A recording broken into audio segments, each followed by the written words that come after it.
Okay, good afternoon, everybody. Good evening, good morning, wherever you are in the world. Welcome to the stream. Thank you very much for tuning in. I hope we're all doing well indeed. Welcome. So, sorry about the long intro there. I just had to sort a few things before we're getting going here.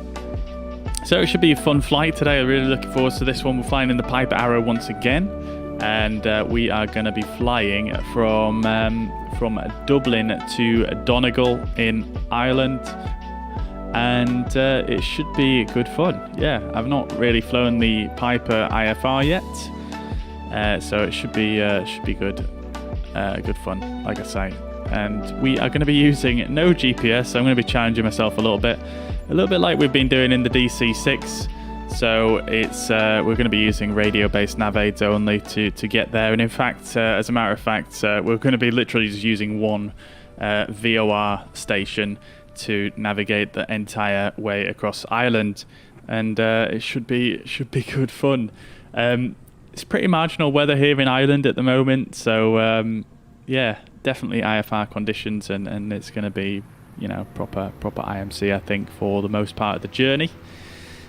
So let's start getting set up then. So first of all, I want to do a little sort of pre-flight briefing. Also, McLaren, thank you very much, dude. I hope you're well, and yeah, have a great day, whatever you're doing. So I want to do a quick briefing before we go any further, really. Obviously, we've got the Piper Arrow here set up. We are on multiplayer as well, if anyone wants to fly along with us. I'll be flying along with Marina Halley as well, who is another streamer here on Facebook, Twitch and YouTube, so do check out his channel. I'm not sure if he's going live or not yet, but he said he may do for this flight. So yeah, feel free to join us. We are currently parked on the GA ramp at Dublin Airport, just on the northwest sort of side of the airport. So before we get started anyway, let's have a quick look at the route. So I'll bring up the fuzz pad here, and let's have a quick look. So here's our routing. It's very, very simple, as you can see. We're literally departing out of Dublin, going direct to Dublin VOR, and then we're going to use the Dublin VOR, and that's going to take us all the way to Donegal. Then when we arrive at Donegal, it depends what the winds are like, but we'll either be doing an NDB or an ILS, or a localizer approach to runway 21 or 03, and that's it really in terms of the routing. It's very straightforward. So just using that one VOR really. If I switch on over to little nav map here, I'm just going to hide my aircraft because I don't want to cheat in that way, and just in case you wanted to follow along with us, this is Dublin Airport here. I'll just hide the ILS so it's a bit easier to see. Let's do that. Hopefully it should load in and be a bit easier to see. There we go. Okay, so we've got Dublin Airport here, and as I said earlier on, we're parked up at the top here on the GA, and there's only 2 parking spots here, so you may want to park down here. Or just spawn in here and just slightly scoot over to the side. There's a lot of space here, it's just there's only 2 parking spots that you can spawn in at, and that's where we are at Dublin. So if you want to join along, feel free. So we've planned for 28 left for the takeoff runway. Like I said, we're going to immediately take a right turn and go direct to Dublin VOR. We'll use our OBS needle to basically just give us a direct course in, and yeah, it should be pretty straightforward really. Basically just going to turn roughly to the north and follow it in. What I'll probably do is just turn to 355 magnetic and fly direct in. So we'll turn our OBS course needle so it goes centered, and then we can just fly direct towards it. And then once we reach the Dublin VOR, we're going to fly we're going to fly the radial 325 outbound for 170 miles. And that's going to take us all the way across here. The VOR itself has a 130 mile range, so it's going to take us all the way across into Northern Ireland for a short while. And just bringing up this one here so you can see the borders a bit easier. We're going to just pass over into Northern Ireland for a bit and then back into Ireland. over the town of Donegal itself, more or less, and then over to Donegal Airport here in the far northwest. It's a pretty stunning approach. Unfortunately, like I said, it is going to look a bit cloudy, but nevertheless, it should be a lot of fun. I'm not going to plan a arrival just yet, just because we'll have to check the weather on the way.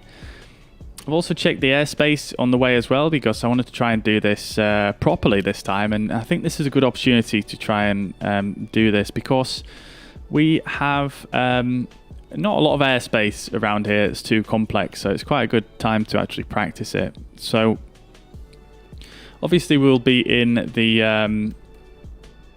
oh, it's showing up VATSIM spaces here, I think, because VATSIM is actually online at Donegal, sorry, at Dublin. Okay.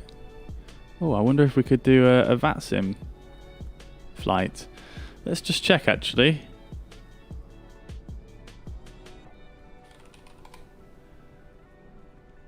Let's check. Oh, yeah, there's lots of...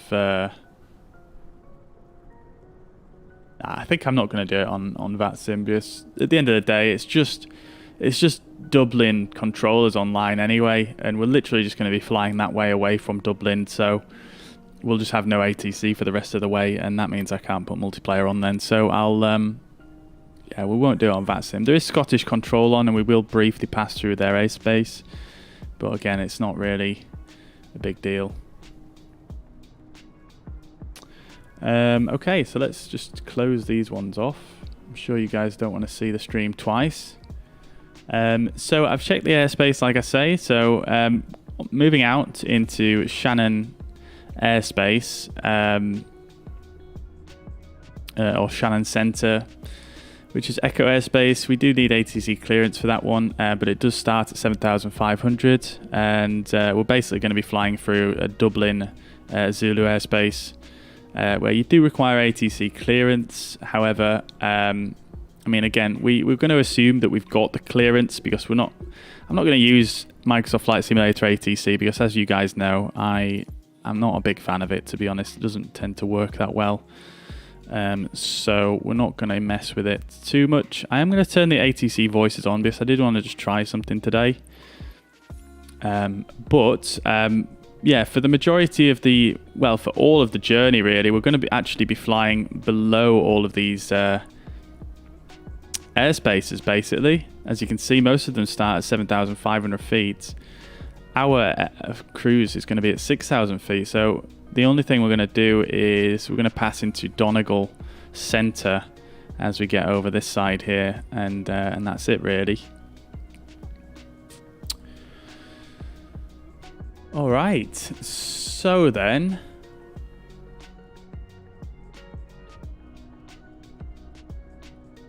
let's see.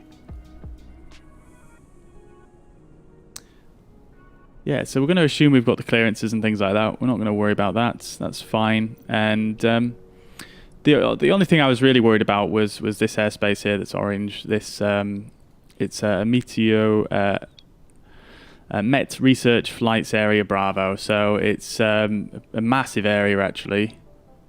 If I click on it, if I double click on it, okay, it won't shut. There we go.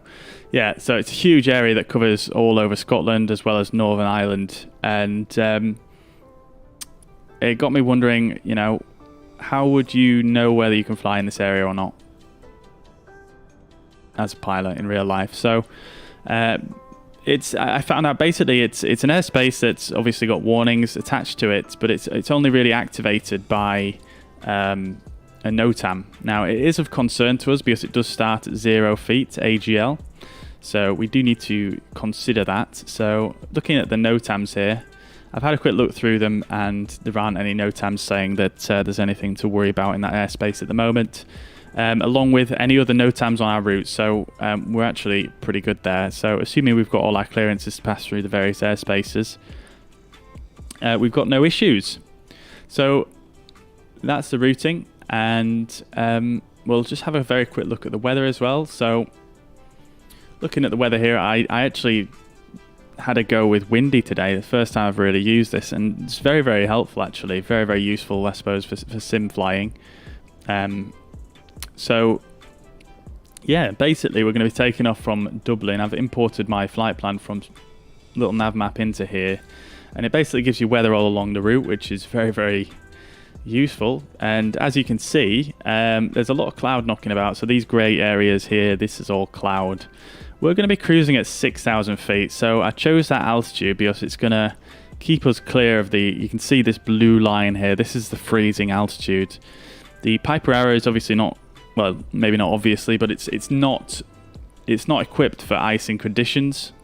So we're going to stay clear of that. We're going to stay below it. There's no point in climbing higher than it because we are then going to have to climb through the freezing altitude. And like I said, the cloud does thin out at the freezing altitude, which is good, but there is some moisture on the way, so I'm not even going to risk trying to climb through that.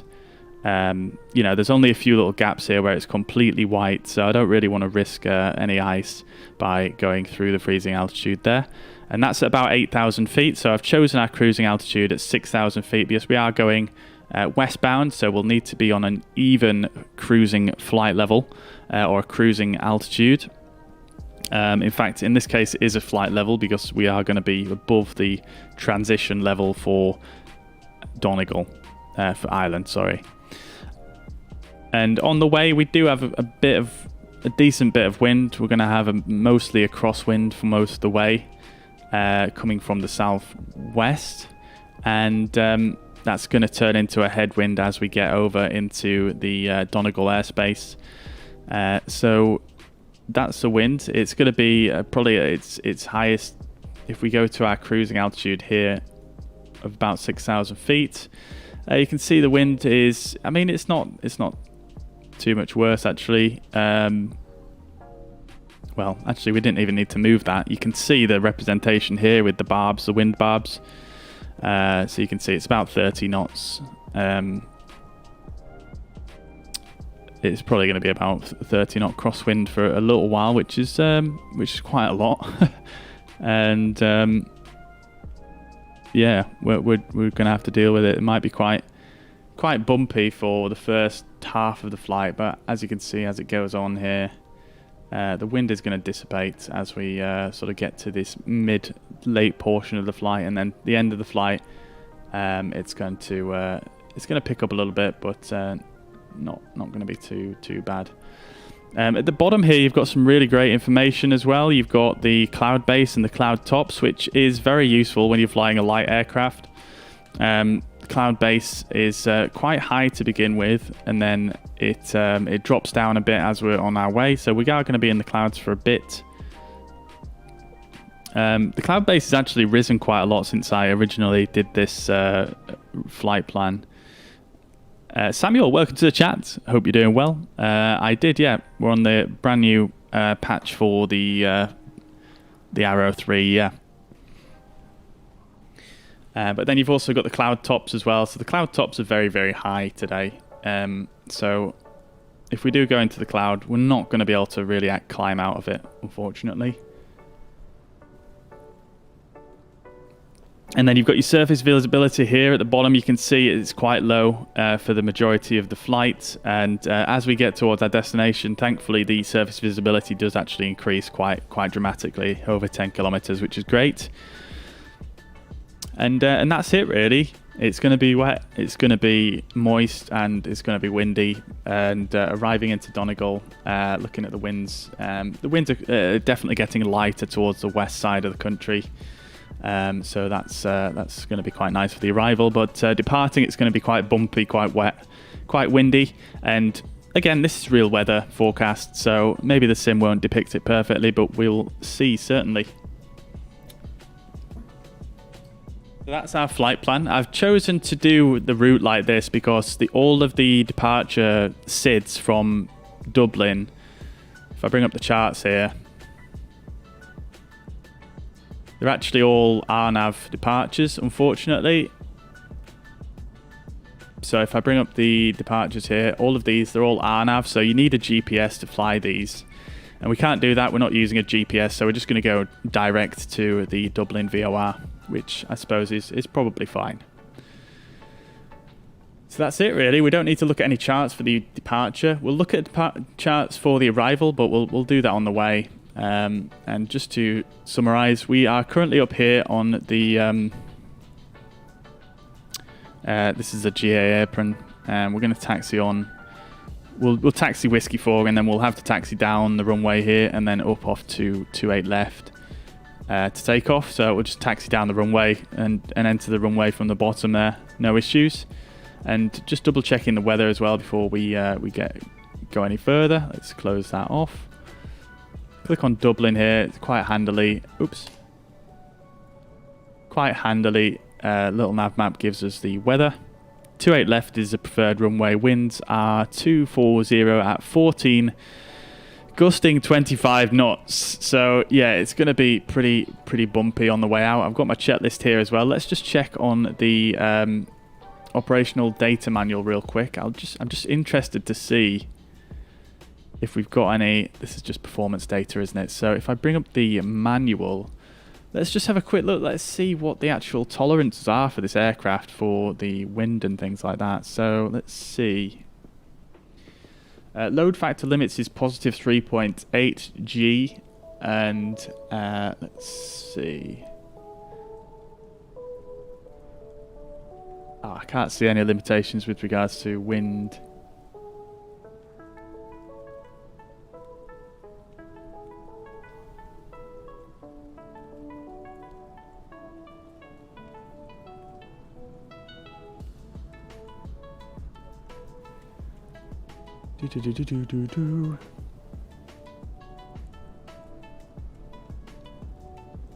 Is it further down maybe? Let's see.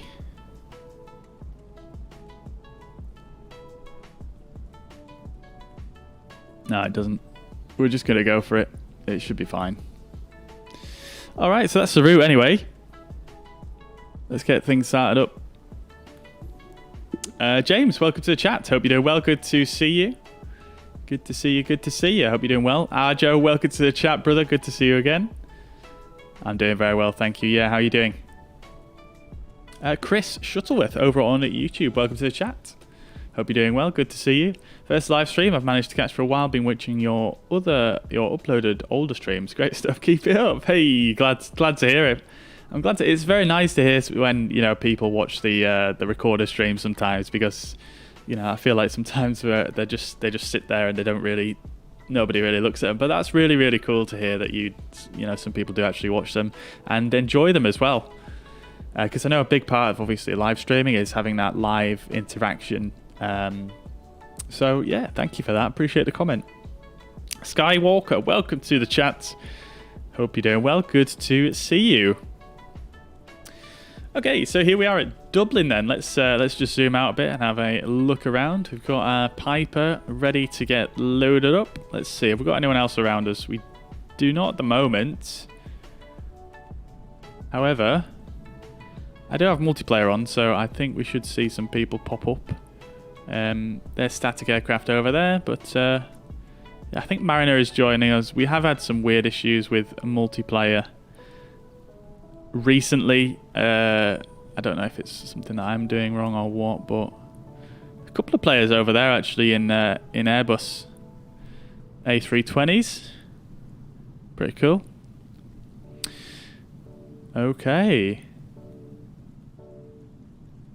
Great stuff. Great stuff, great stuff. Let's jump in then and have a look. So let's get inside and we'll start getting things started up. So I'm still getting used to the full start procedure for the Piper, so you'll have to forgive me if I'm a little bit rusty. I've only done this fully a few times, so but nevertheless, I've got my checklist here, so we should do fine.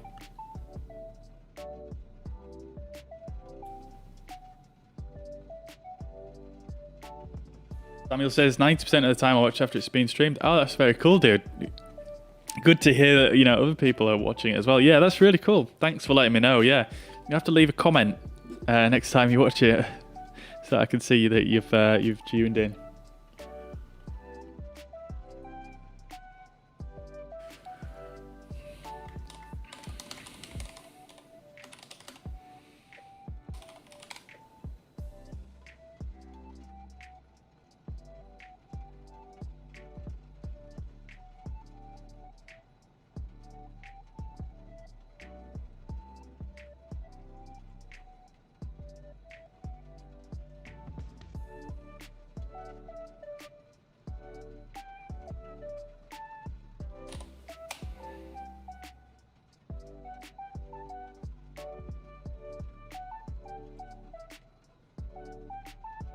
Okay, cool. All right, let's get things started up then. So we're going to do the full startup procedure here, and yeah, let's get going. All right, so let's pretend we've done our external inspection. There's not really too much that can go wrong really on the externals in the sim, so we're just going to assume that's been done. Landing gear lever is down. Parking brake is set. Mixture is idle cutoff. The magneto switch is off. Battery master switch, we can turn that on now. Let's just flick the nav lights on as well. Just give it one click like that. It's going to bring the nav lights on. We don't want to drain the battery too much. And just checking the fuel levels. So I've already loaded up the aircraft with 53 kilos of fuel, which obviously is shown in US gallons here. But that should, let me just check my fuel report here. So 20 gallons, yes, that is in fact correct. So that is good. Fuel level is looking fine. So that is checked. Annunciator panel is working fine, and let's have a quick look. That's it really. We can turn the battery off for a bit now. We don't want to drain that fully. We shall just check the flight controls. So let's bring up the yokes here, and we'll have a quick look around. So flight controls are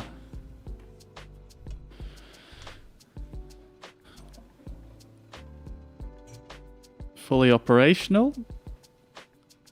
And in the correct sense, I believe is the correct terminology to use. We can check the flaps as well. So looking outside, flaps are here. Let's bring them down 1 notch. Let's bring them down 2 notches and bring them to full. And bringing them back, making sure they stop at each detent. That's looking good. Okay, so trim should be in neutral, which is down here.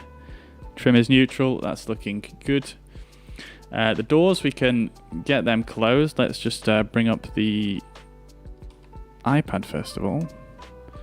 We'll have to use the iPad to close the baggage door, and then the oil door and the cabin door we can do ourselves. We'll get rid of the chocks and tie downs as we checked we're on parking brake now, so that's fine. We'll close this door ourselves. Give it a latch down there and make sure it's latched up there. That's looking good. I'm going to get rid of the yokes now so we can still see what we're doing here. So doors are closed and secure. Circuit breakers are all in. Definitely need to check these on this aircraft. Yes, you can pop them out. So good to check those ones. Alternate air is in.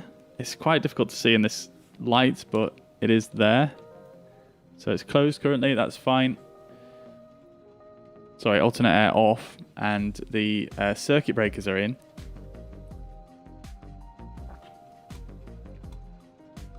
Propeller we'll put on to fully fine, and just check in as well that the avionics are off, which they are. Actually, no, they're not. Let's just do that. Look at how worn down that is. But yes, everything is now off. Great stuff. Perfect. Okay, that's all good to go. Fuel selector we can put into, well, both the tanks have got the same fuel level at the moment, so we'll put the left tank first. Seatbelts and harnesses are adjusted and secured. Paperwork is on board. So let's do the engine start procedure then. That's originating checks complete. Schedule has been crazy. Have a moment or two to watch. Yeah, I can relate, dude. Yeah. Yeah, thank you for stopping by, though. Thank you. 12 to 15 hours in this plane in the 90s. Amazing, dude. That's awesome, man. Very, very cool. Yeah, I've got about, let's see how many hours I have in this plane. Just coming up to 3.5 in the simulator, obviously. Okay, so let's do the engine start. Let's bring the throttles up to about a 1/2 inch open. We'll just bring this down so I can access these switches. So we'll get the alternator and battery on. Bring that back forward. We'll turn on the fuel pump as well, and the beacon light. We'll also turn on we'll bring the mixture up.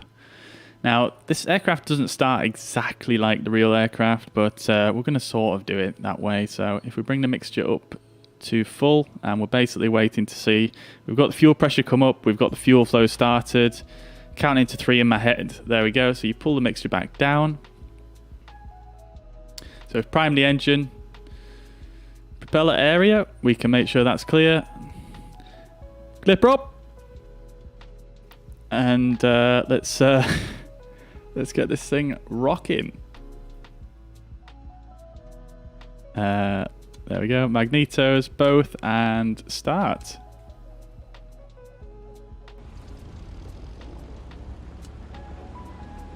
There we go. The volume is a bit low here, so I couldn't actually hear that firing. But there we go, we're rocking.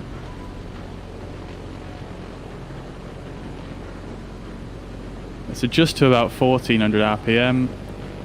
14, 15, that should be good. Okay, great stuff. That's all in. Checking the T's and P's. Fuel pressure's in the green. Oil temperature is very low at the moment, but nevertheless is in the green. Oil pressure in the green. Battery is charging by the looks of things, so that's looking good. Great stuff.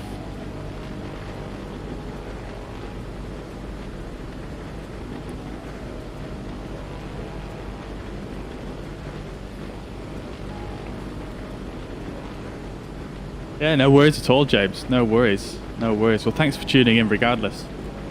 In the US, it was controls free and correct. I'll put my thumb up as you turn the yoke and point the thumb at the aileron and say, that one is up and the other is down. That's actually quite a nifty method, actually. Yeah, appreciate that little tip there.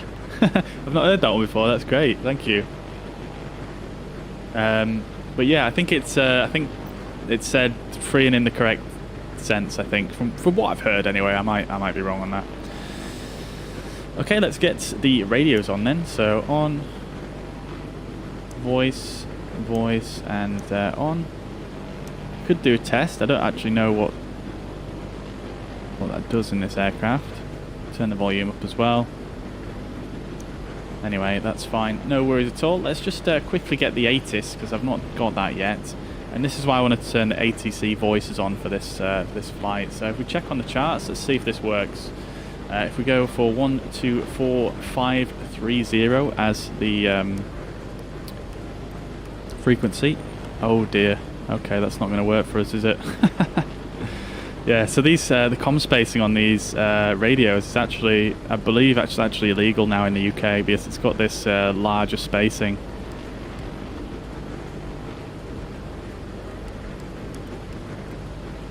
Yeah, they're both the same. Okay. All right. No worries. Anyway, we'll just use the this one like this.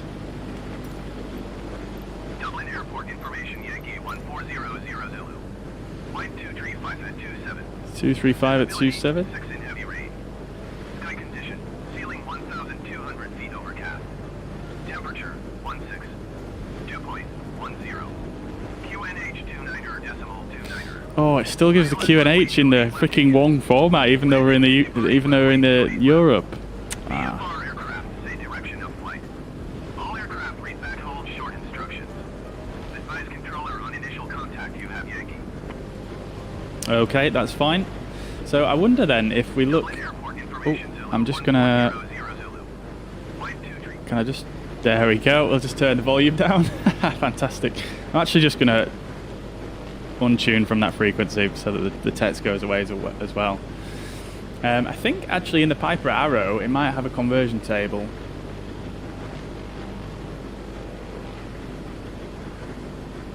For QNH, although if it doesn't, I definitely have one somewhere. There we go. So we're doing things real this time. So it was, oh, I've actually forgotten what it was now.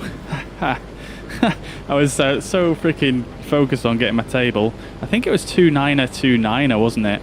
So that's actually extremely low pressure, 992. I might be wrong about that, but we'll double check. So let's get that set. That's going to be then 992. So let's set that in here.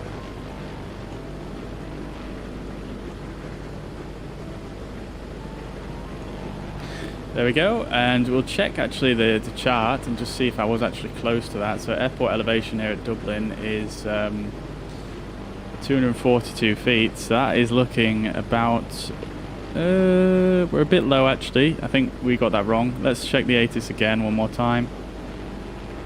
What is it on? There we go.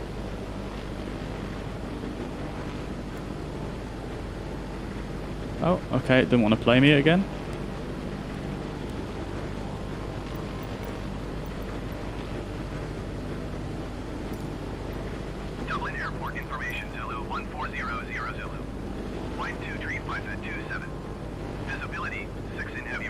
QNH2929er.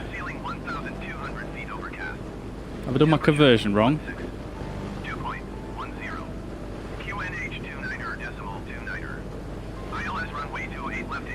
Alright, I'm actually right on my conversion. Ah, okay, I was actually correct. I'm just, yeah, maybe I just misread the altimeter a little bit. Alright, great stuff. So that's that in. Great stuff. Brilliant. So let's carry on with our checklist then. So we'll go next to the... oh, that's it really. We just need to taxi out. So obviously we'll do a run-up as well before we get going. But let's get some navaids tuned in then, or the navaid that we're using today, which is the Dublin VOR. That's going to be on 114990. Oh, I've just clicked something.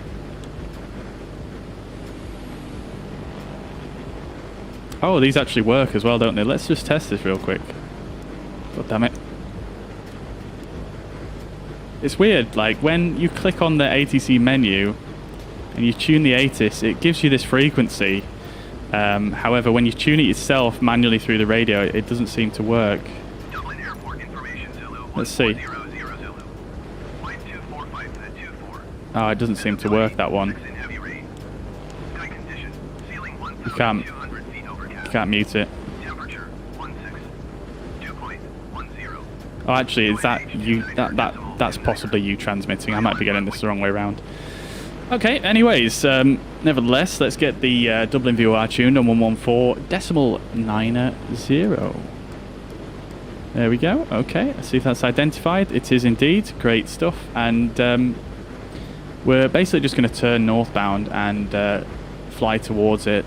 So I'm going to set 355 as just a sort of a backup, I guess, which is right about there.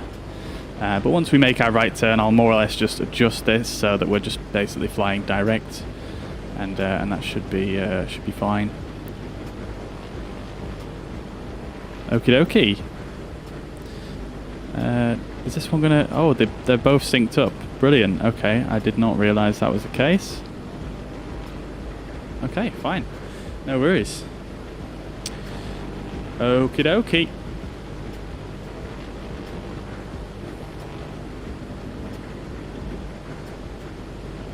As long as it's done and you do it. Yeah, great stuff. This plane used to be $35 wet rate. If you rented for more than 4 hours, you had to put 1 hour and a half on the hobs.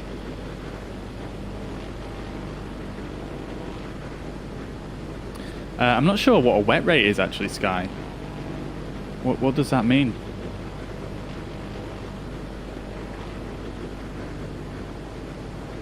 I don't really know too much about renting aircraft, to be quite honest. Alright, is Mariner here? I don't see him.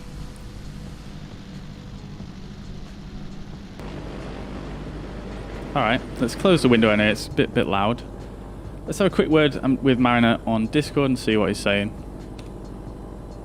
Hello, hello. Yo. Are you on multiplayer?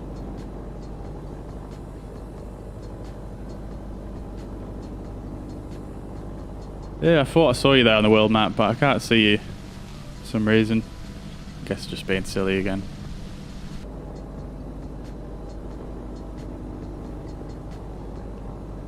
No. I'm at stand 1. I should be like directly to your left in front of the other hangar.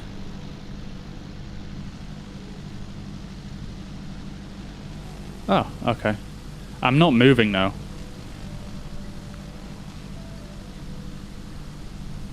I don't even see that person. You're North Europe. Oh, I'm in West Europe. My bad. I was on West Europe. That'd be why I can't see you then. Alright, mate. Well, I'm pretty much ready to taxi out.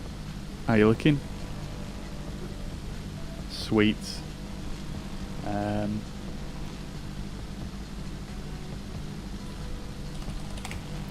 Alright, cool. So...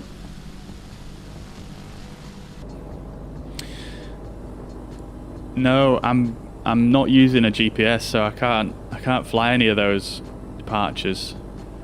So I'm just gonna basically fly direct. I'm gonna take a right turn and fly direct to Dublin VOR, and then just follow that outbound.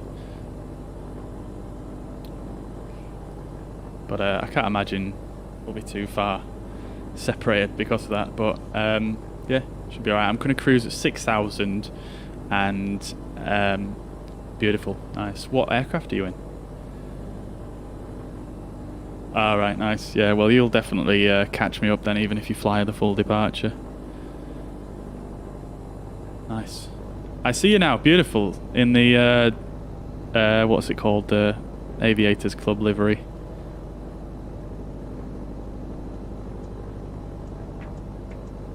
Ah, right. Fair play. I don't have that installed, that's probably why. Fantastic. By Perero, brilliant. Awesome, dude.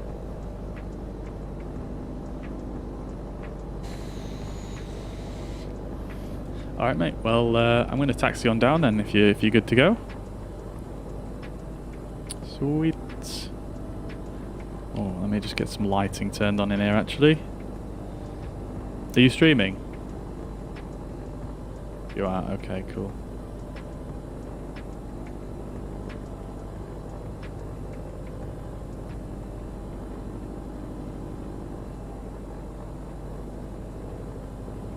Okie dokie. Oh, I've got some light in here in the Piper. Brilliant. Great stuff. Yeah, I might have mentioned this to you before, but I just actually I completely forgot when I was planning this that the actual radios that are used in the Piper, they're not actually illegal anymore in the UK. Because, yeah, I remember you saying about that the other because night. of the spacing on them. I just tried to tune the 80s for Dublin on it, and I couldn't because it's using a smaller spacing than what this uses. I should think they'll sort that out though, especially if it's causing problems where you can't tune into frequencies. Yeah, maybe. I don't know. I mean, it's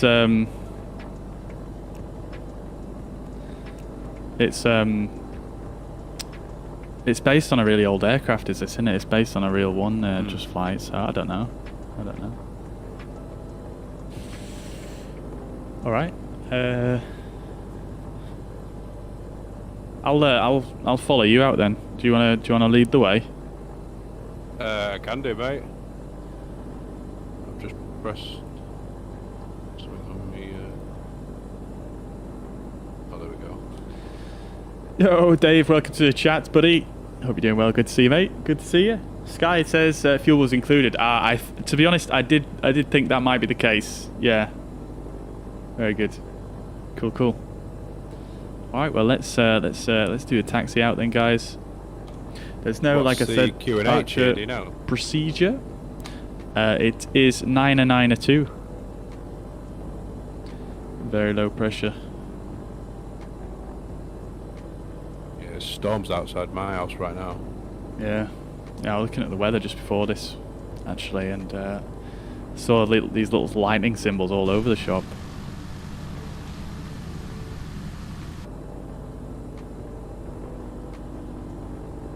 So you're going 28 left? Yeah, going 28 left. Is that where you're going off? Yeah. Gusting 30 knots, apparently, the wind here.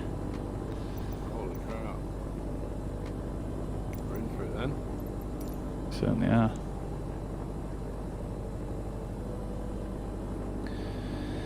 Although Microsoft Flight Simulator ATIS doesn't say the gusts, but still 245 at 24 knots regardless.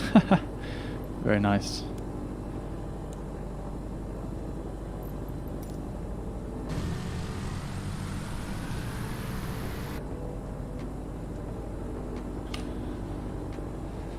Hey up, Sorcerer Joel, welcome to the chat. Hope you're doing well.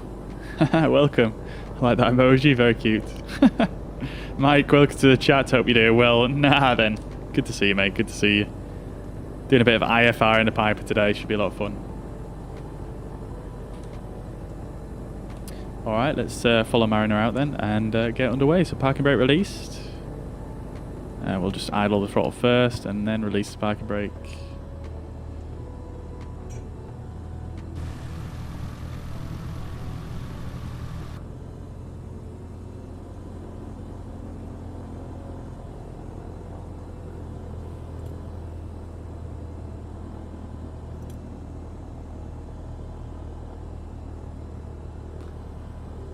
Won't be fun in that wind. Yeah, probably. It'd probably be pretty. It's probably going to be quite bumpy. Let's be honest.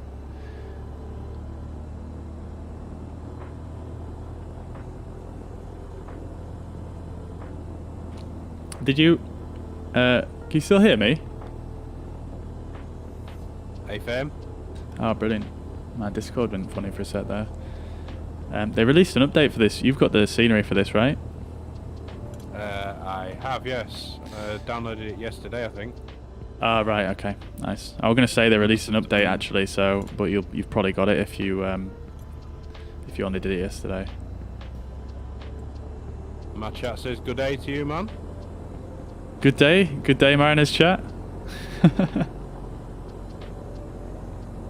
is a runway, isn't it? We might as well just taxi down. It is, yeah. Yeah, it's the only way we can really go here. Well, yeah, true. Alright, let's get those anti-collision lights on. I've got no lights on. I'll literally just say how we're going to get my lights on.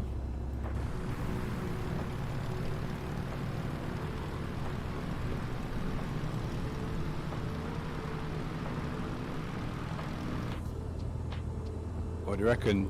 Taxi up the runway, or should we take off and down Foxtrot? I might as well. I was going to just taxi. I planned to taxi down the runway because the hold short is actually on the runway here, so... Well, yeah, true. Good shout. Might as well. Might as well.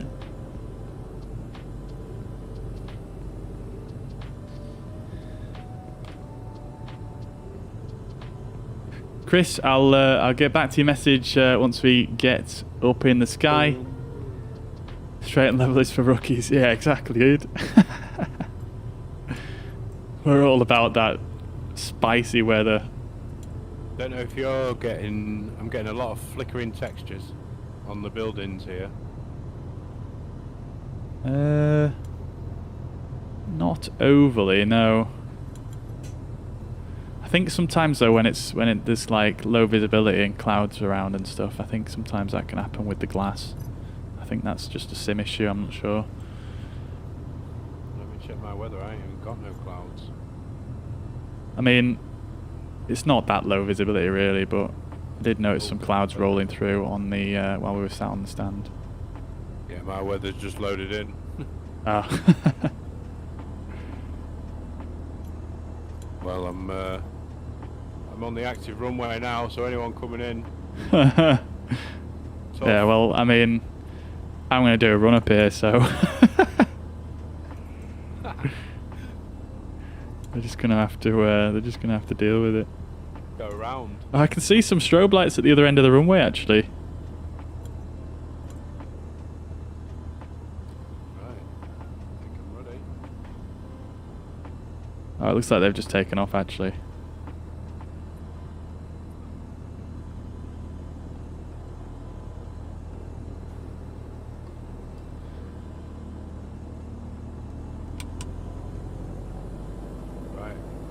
going, dude. All right, mate. I'll. You have fuel pumps on for takeoff. Yes. Well, you do in this aircraft anyway. Actually, I assume you probably do. You do in most, don't you? Really. But I'm just going to do a quick run up, and then I'll join you. I'll probably catch you up a little bit because I'm just going direct out. No worries, dude.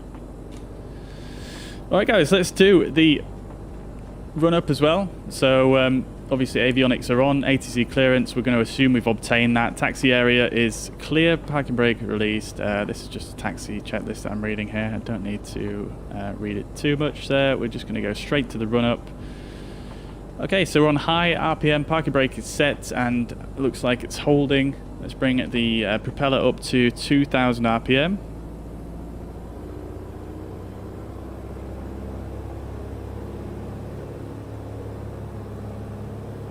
Parking brake is still holding. Let's get it right on 2000 there. Okay, looking good, so let's do a mag check first. To the left mag. Looking for a little drop there in the RPMs. There we go, got about 100 RPM drop there. That's looking fine.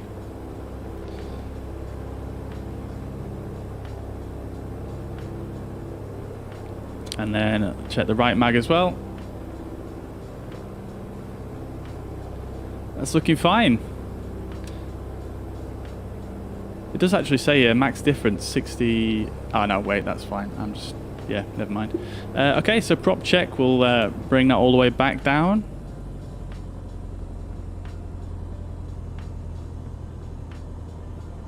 Okay, going back down to 1200. I'm not sure if that is right or not, but I think that's actually probably a little bit high from what I've learned, but nevertheless, make sure it goes back to 2000, okay.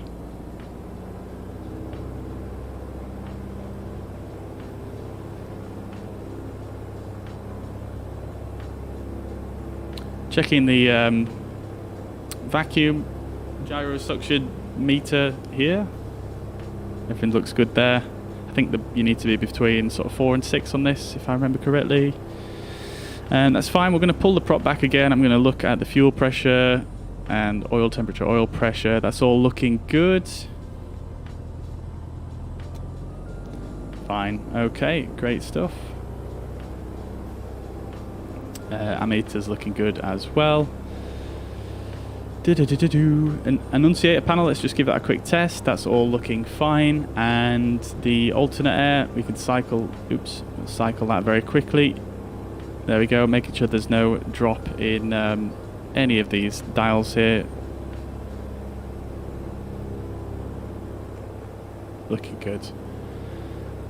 Okie dokie. We'll also turn the fuel pump off, make sure there's no change there. That's looking fine. Great stuff, we'll turn that back on and fuel pressure is all looking fine. Throttle, we'll pull that back to idle.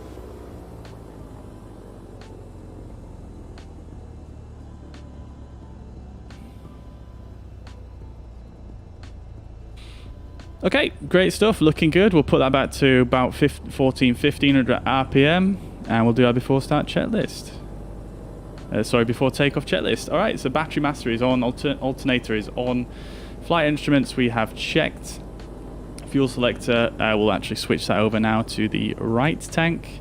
Should have done that for the run up actually, but nevertheless, that's what we're doing now. Fuel pump is on. The engine gauges are looking fine.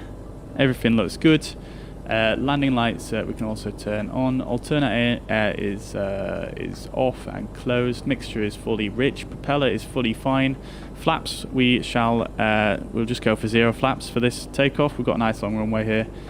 No issues. Trim is in neutral. We checked that earlier. Flight controls are all free and correct. Doors are closed and secure. That is the before takeoff checklist complete. Okay, great stuff. Let's do this thing. I'm going to bring that yoke up. I'm going to leave this one off because you can't really see these dials, unfortunately, if you don't have the yokes on. So let's release the parking brake. And let's get underway here.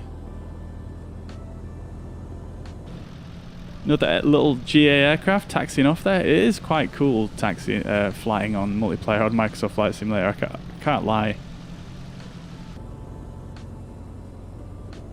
Alright, nice long runway here. Let's just go for a rolling start and let's do it.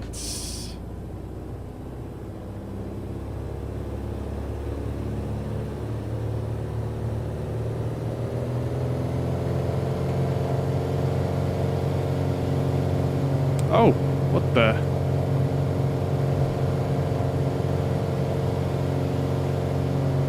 What the world? What in the world just happened there?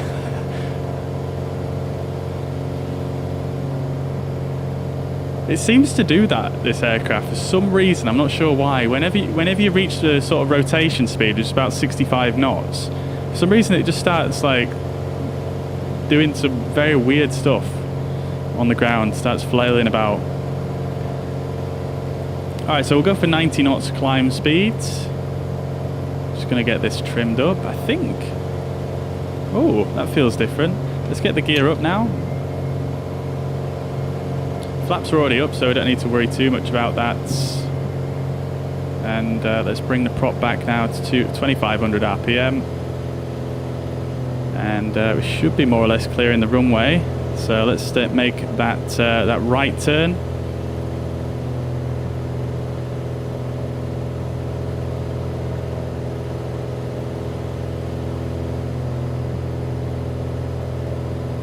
And we're basically just going to turn to the north.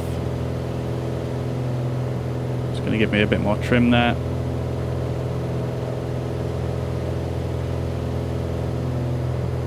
That was a bit of an uncoordinated turn there. That's but never mind. We shall survive. Okay, so we're actually intercepting that radial now, which is nice. So let's take a little bit of a left bearing, and we're going to basically just fly straight inbound towards the Dublin VOR. Yeah, that right turn there, I think, from the very small sort of GA IFR. Let's go to altitude reporting here. Should have done that one. That one's not on the checklist for some reason. Pitot heat as well. That wasn't on the checklist, was it?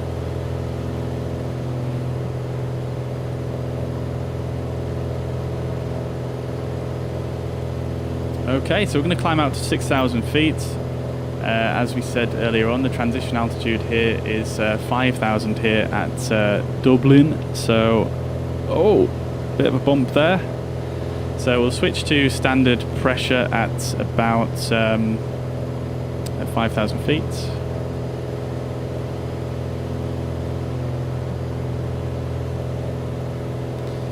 Going off that radial a little bit there.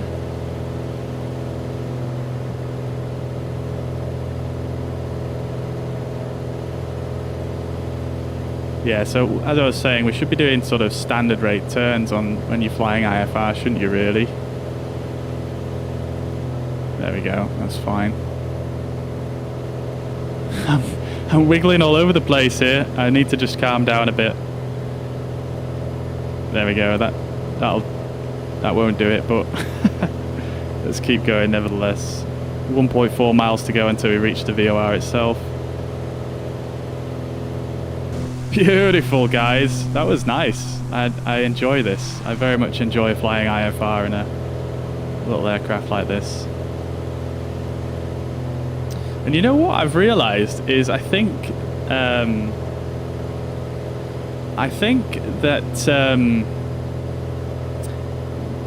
Asobo. Alright, we're about to fly over the VOR anyway. So let's switch our OBS needle. We're switching it to 325. So let's swing that round. There we go, it's blocked. So 310, 325 is about out there. So there we go. The aircraft started turning left for us anyway. Okay, here we go. I've flown through that radial a little bit there.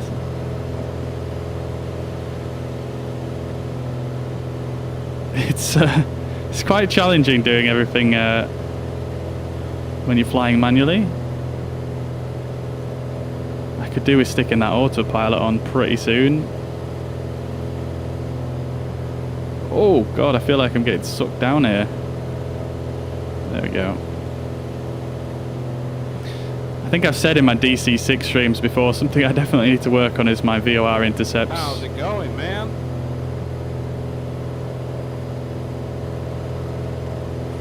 It's going good, mate. It's going good. I'm really enjoying this. I feel like... I'm loving these smaller plates. Yeah, man. Me too.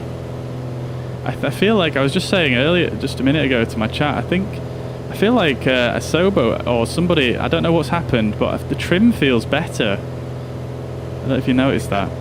It feels less drastic, even though obviously we've not had an update, but it just feels better, if that makes sense. I'm finding ground handling at the minute is really bad.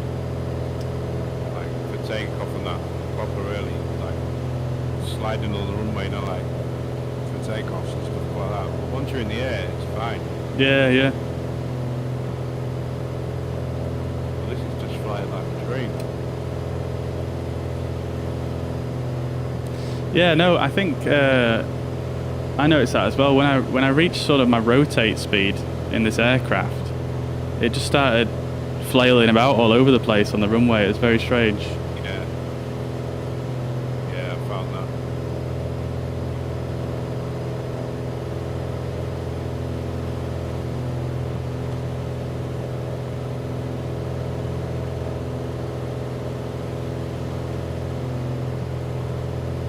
Alright, let's just get leveled off here, guys. But like I say, I think they've done something with the trim. It feels so much better than what it did when I last flew this aircraft. It's so much more sort of finely tuned. Like previously when we flew this, like you just tapped the trim just a tiny bit and it trimmed like a crazy amount. But now it seems to be really, really, really good actually. Alright, so we've passed our level off. So we're going to just get back down there and then I'm going to sort of accelerate the aircraft a bit and then we'll reduce power to our cruise power.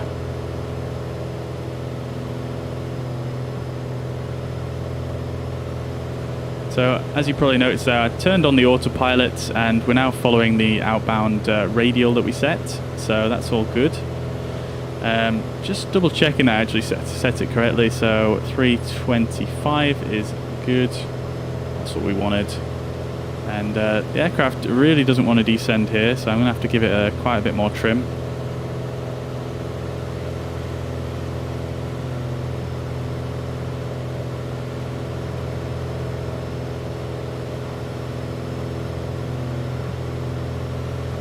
There we go, that's just about good there. Bit of turbulence, very much in the clouds here. And yeah, we're going at a good speed, so let's just let's bring the throttle back.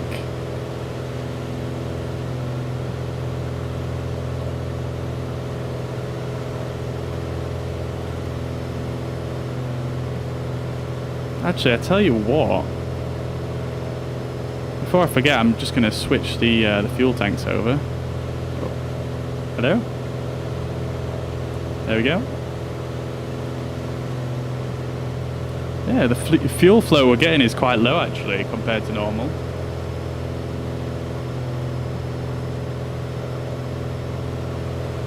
I might just leave it on this power setting then, because that seems to be actually fine for a cruise power setting. It's just about 65% power, so I think I might just leave it there actually. Yeah, okay, fair enough. No worries, so let's do our climb checklist now. We didn't do it earlier, but no worries. We had our hands full. So after takeoff checklist, gear is up, flaps are up, climb power was set, airspeed was, we did the 90 knot climb out, that's fine, no worries. And the cruise checklist we can do straight away here now.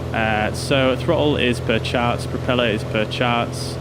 Mixture, we can actually lean that as well. I'm actually going to put this mixture lock on so I don't accidentally pull it back too far. There we go.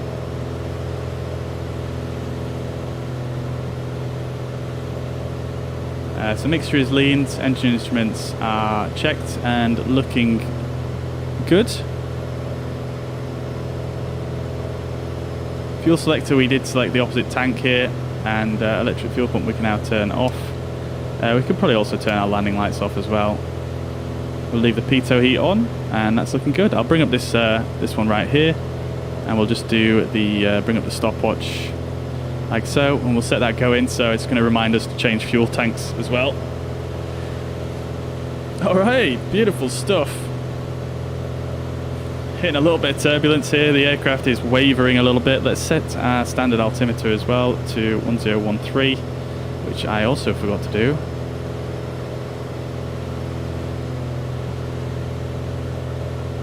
So we're actually quite a bit higher than what I thought. So let's get a descent on here. Just a shallow descent. We're definitely in IMC though. Oh, look at that! Woo. Magic! That is brilliant. See if I can get a screenshot of that before it disappears. Oh, look at that screenshot as well. That's one right there. Right, let's see.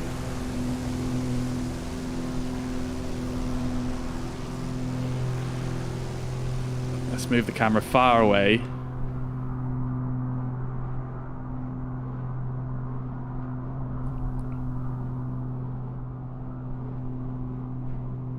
Very good. Very good. Big fan. I like that we can see a bit of the ground there as well. Very cool. Love it. Love it. Okay. Let's get a descent going. Loves to climb this thing. So we're going to be at 6,000 feet. Let's check what the temperature is. Temperature is about 10 degrees. So just right on the cusp of icing conditions. I did say earlier on the icing level is about 8,000 feet. So hopefully once we get to 6,000 that should just give us a few extra degrees there. So let's set our true airspeed indicator here. So temperature is going to be 10 degrees. So we're just going to use this line here. And then we're going to set it to 6,000 on this line right here. So that's about lined up there. 6,000. Looks good. True airspeed of 130 knots at the moment. Let's try and descend here. It just really doesn't want to, so I'm going to give it a bit of extra trim. Alright guys, let's catch up with chat then. So, first of all, Crucial asks, I'm looking to pick up a side stick and throttle quadrant. Would you recommend the TCA Airbus set? Yes, I would actually, yeah. However, oh god, we're descending quite quick there. There's no middle ground here. There's no middle ground.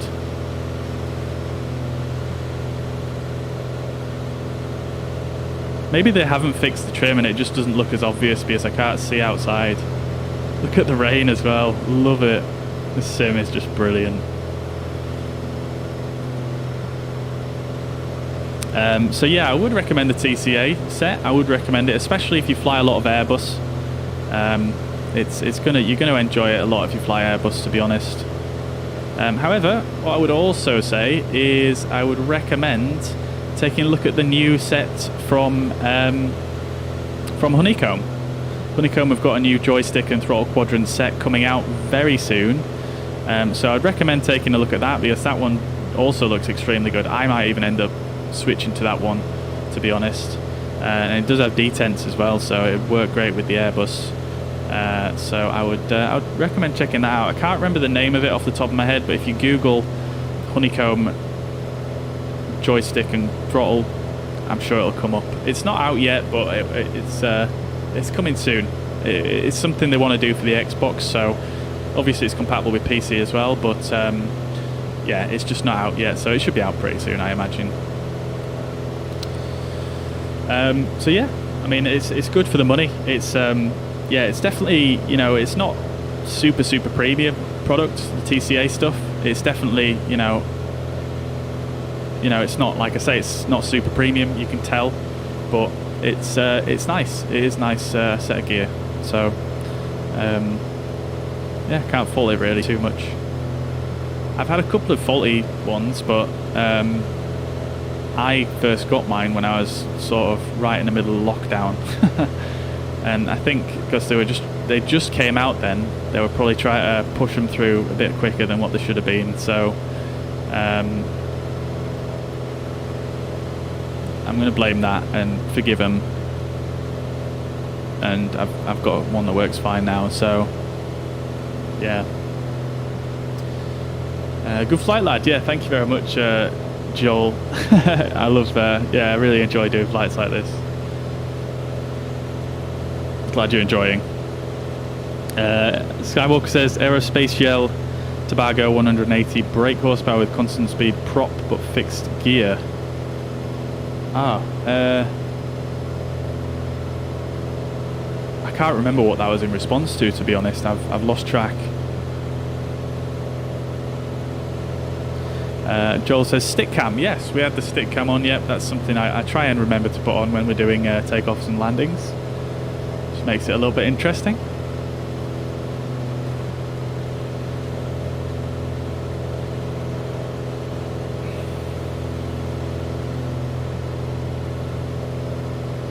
Yeah, so our altitude is wavering a bit here, but we're getting a bit of turbulence, so that's to be expected. Look at that. We're in the murk. We're in the murk. I hope they fix this lighting glitch as well. I think that's pegged for the hotfix. When you fly through clouds, your plane just looks bright, like just super bright, like the sun is just hitting it directly. Oof, look at that cloud. Yeah, so I'm actually intrigued to see how accurately windy is the weather is being interpreted here in Microsoft Flight Simulator. Yeah, so the temperature did actually increase a little bit. We're about 15 degrees now. Sorry, no we're not. We're about... oh, we're actually under 10 degrees, aren't we? I misread that before. We're about 5 degrees here, actually. So there is definitely risk of icing here, so we're going to have to watch out for that. Yeah, okay. Let's just adjust this very slightly. It's not going to make too much of a difference, but let's go for about there. Definitely getting bumped about here quite a lot. Hope you've got your seatbelts on in the back there, guys. Guys? Oh no, wait, the title of the stream is Single Pilot IFR, isn't it?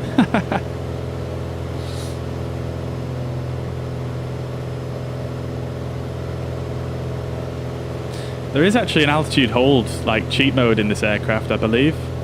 Let's try it out, because I've not tried it out yet, just for fun. I think if you click here, it should do an altitude hold. Let's try it. Oh, electric pitch trim, push on off. I've never actually noticed that button, I'm not going to lie. It doesn't appear in any of the checklists either. I'm going to leave it though, I don't want to just turn the trim off right now. So let's see, if I can get it down to 6,000, it just keeps getting... it's not staying at 6,000, it's just going either below or above. Yeah, no worries at all, Chris. Yeah, I hope that's helpful.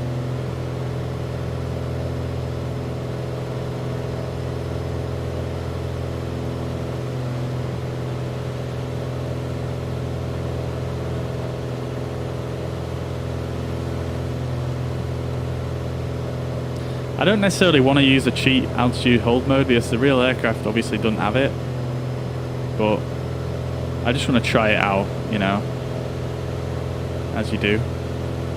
Alright, as soon as we get through 0 there, I'm just gonna... There we go, I've clicked it.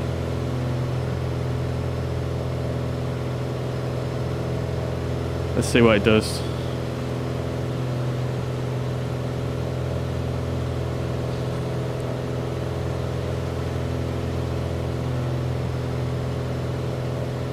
Doesn't seem to be doing anything.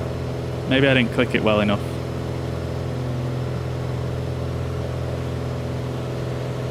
Oh, there we go. It definitely worked then. Yeah, you could see that it actually moves the aircraft quite violently. Alright, so it does work. I wasn't expecting it not to work, I suppose, but I don't want it on, so I'm just going to disengage it. Hopefully that worked. Can't tell if it's disengaged or not. Yeah, it seems to be. Alright, cool. Andrew, welcome to the chat. Hope you're doing well. Good to see you. I'm just going to nip away for 2 seconds, guys, and I will be back. Take care of the plane.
Alright.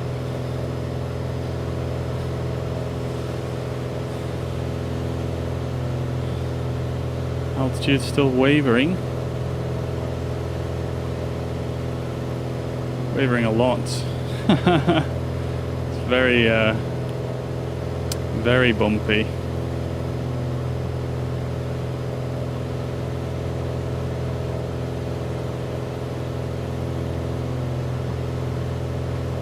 Great stuff. Okay.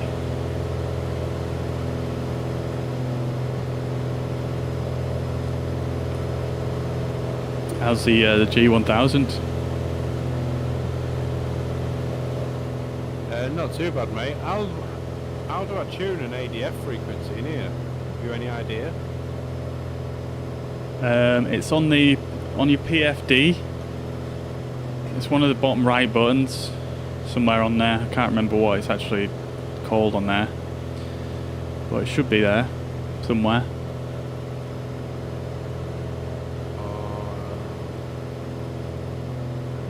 I don't know if it's something that they've maybe not put in yet. I don't know. Yeah, I don't think it is. ADF DME tuning, it says in up, so yeah, I don't think it's Oh yeah, that's the one, yeah.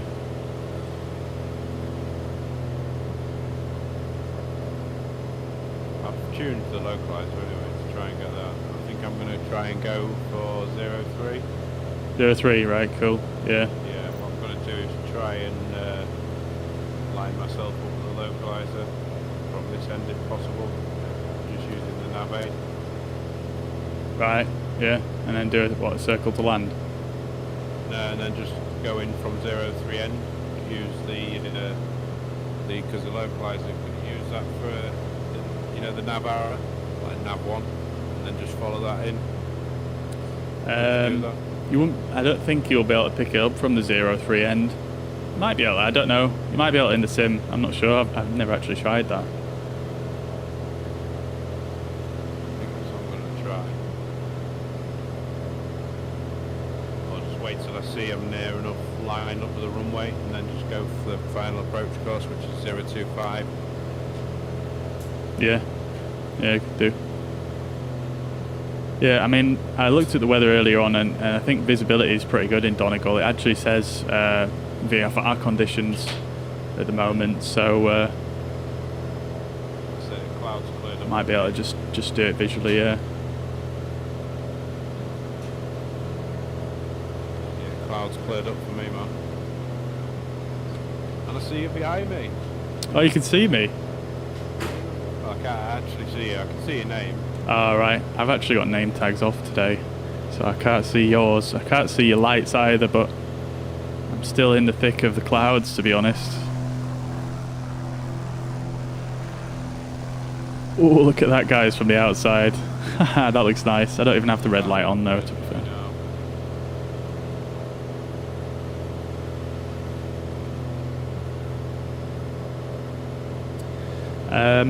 Let's see. What is the amber flashing warning light below the landing gear? This one is it's the auto gear extension light. It's warning me that the auto gear extension is turned off. Oh, there we go. We've got another 15 minutes. Let's switch tanks. There we go. Resets. There we go. Yeah, so this, if I zoom in close, you can see auto extension off, and it's flashing, basically telling me that the landing gear auto extension. So in this aircraft, once you get below a certain speed, I can't remember what speed it is. I think it's about 75 knots or something like that. If you get below a 75 knots, it will basically automatically extend the landing gear. So yeah, that's how it works. But I've got it turned off, that's why it's flashing. And you can actually turn it on using this switch here. So if I actually put that into the upwards position, I believe.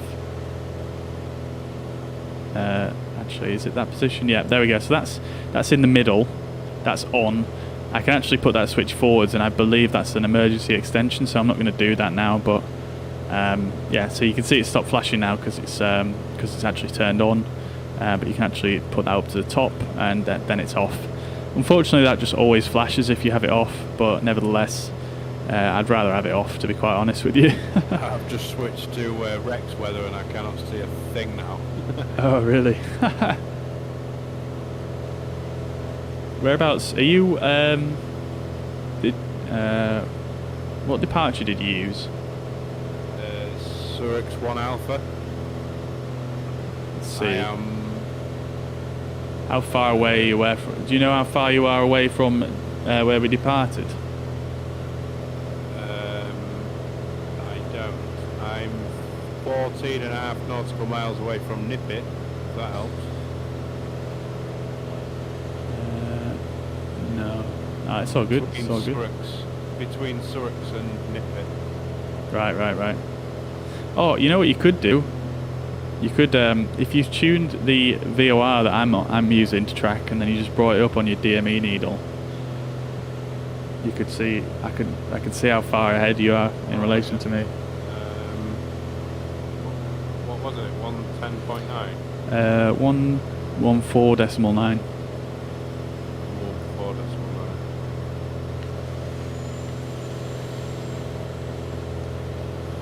Ricardo, hello, welcome to the chat, hope you're doing well, welcome. Brick Rhymes, hello, welcome to the chat, hope you're doing well. Good to see you, how are you doing? 81.2 nautical miles away from Dublin, VOR. 81. All right, you're 30 miles ahead of me then. Cool, cool, cool.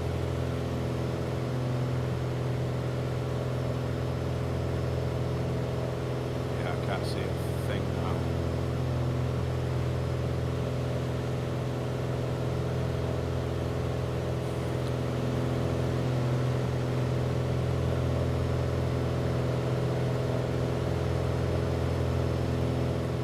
Yeah, I'm doing very well. Thank you, Brick. Thanks for asking.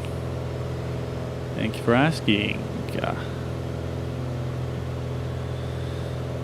Alright, so this is actually a relatively short flight, to be honest. So let's have a quick look then. I'm just going to check my flight plan here. Yeah, so this leg actually between the Dublin VOR and Donegal is... How fast are you going? 117 miles, so we're about halfway there. I am going 120, just under, about 118 indicated. But it keeps going up and down because I'm having to climb and descend all the time because of all this bumpy turbulence. How fast are you going? I'm doing 145. Oh, okay, nice. Cracking on then. I can't. Flight plan was 162. Right. I thought that was quite fast for this aircraft, to be fair. 162. I can't remember on that. The borderline of the speed takeoff. How is it? I can't remember how fast that one goes.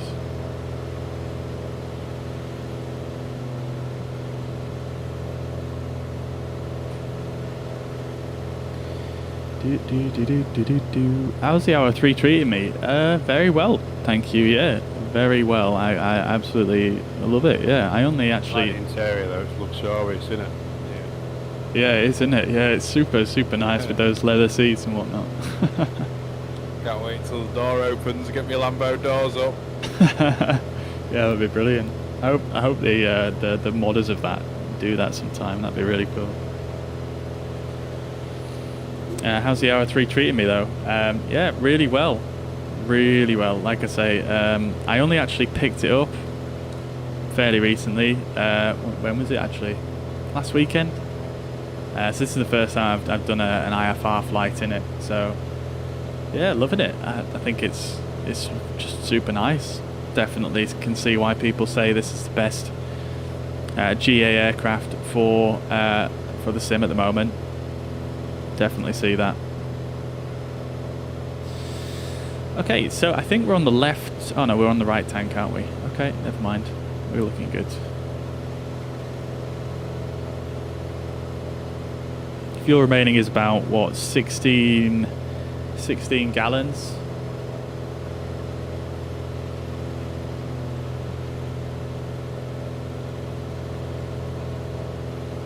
Love how it gives it in gallons because I really have absolutely zero clue on how to convert that off the top of my head. Let's see, 16 gals into litres, 72 litres, okay.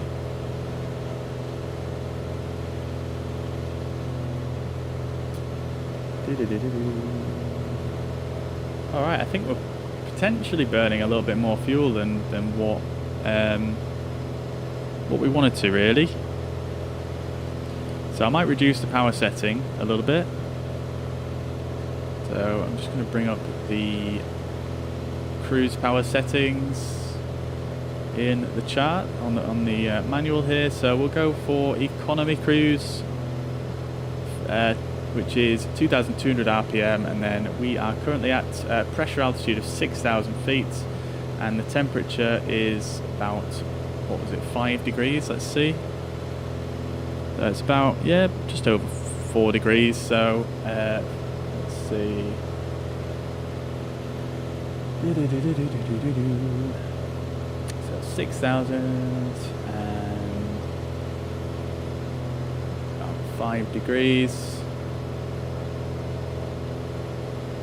Okay, so we should expect a speed then of about 118 knots true airspeed.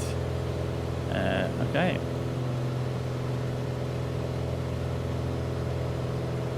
Let's get it set up.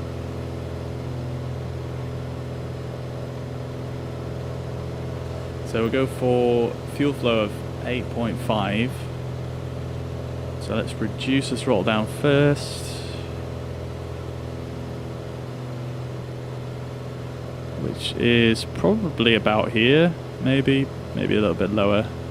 There we go, and then we'll reduce the prop down to 2.2.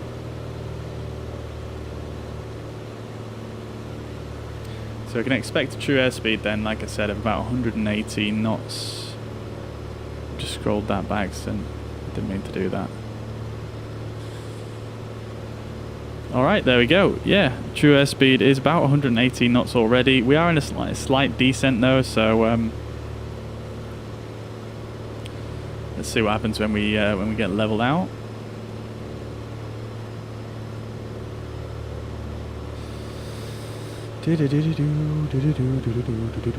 Liking the Arrow 3 and the Warrior 2, but I'm having issues with the Turbo Arrow 3 and the Turbo Arrow 4. Oh, right. I've not actually tried those myself. What issues are you having with them?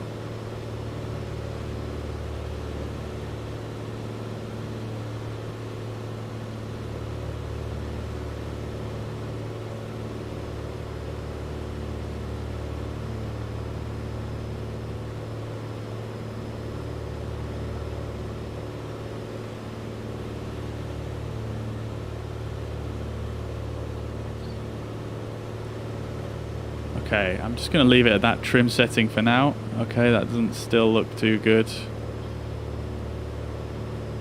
Getting many downdrafts here. Well, we're either getting downdrafts or we are...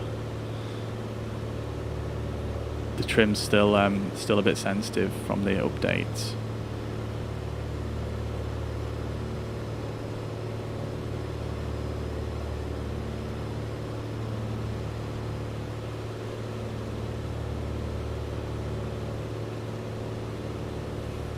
You take off in either of those planes, the yoke just goes hard left, hard right, hard left. Oh dear. Oh dear, that doesn't sound good.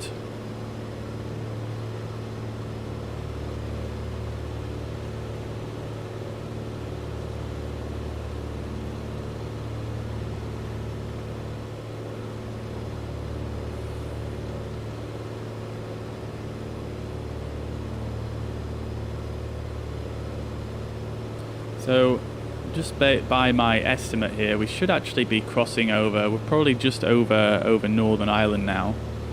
Probably just past the border, I think. And then if I check on the weather real quick, just to see where we're at.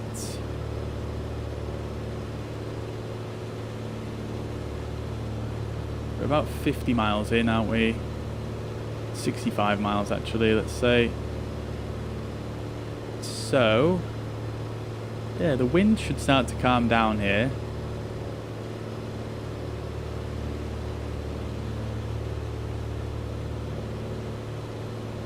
Wind should start to calm down a little bit, and yeah, I mean we're still in the cloud for a little bit here.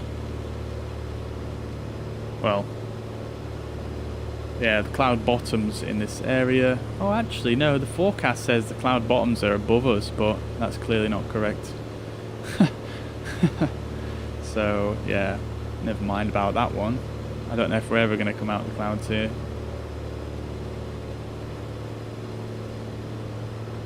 However, the weather at Donegal is still looking like it's VFR, runway 03. So we'll look at that once we get a bit closer. Richard, welcome to the chat. Good to see you. Hope you're doing well. Welcome, welcome. I'm doing very well. Yeah, thank you. Thanks for asking. How are you doing? All right, so seem to be holding altitude a bit better now. Speed is back at 100 knots here. That's not what I would have expected for this this power setting, to be honest. Let's have another quick check on the table.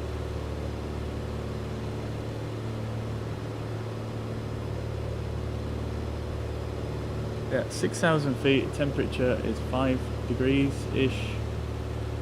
Yeah, we should be getting at least... yeah, at least 118, really.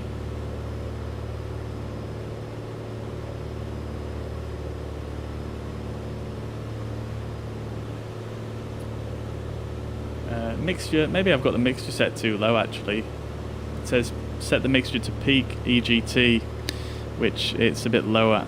It's a bit low at the moment, so let's bring the mixture up.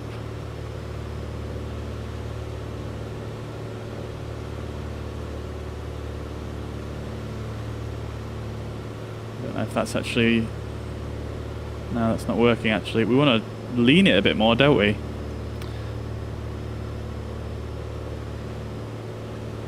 We want to lean it off. There we go.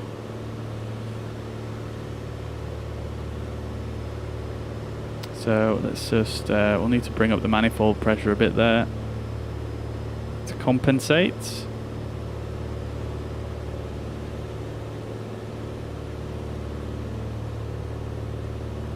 And we shall make it a tiny bit more rich there after that small adjustment. So hopefully we should get to that speed now. Let's see. Let's see. Brick, thank you very much for the follow on Twitch. Welcome to the stream. Welcome, welcome, welcome. I'm not sure why my alert didn't go off there.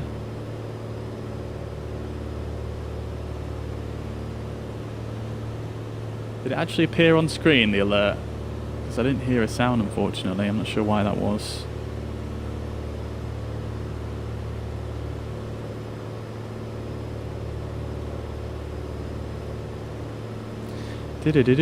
Long time lurker, love your streams, learn a lot of you. Oh, amazing, dude. That's very humbling to hear.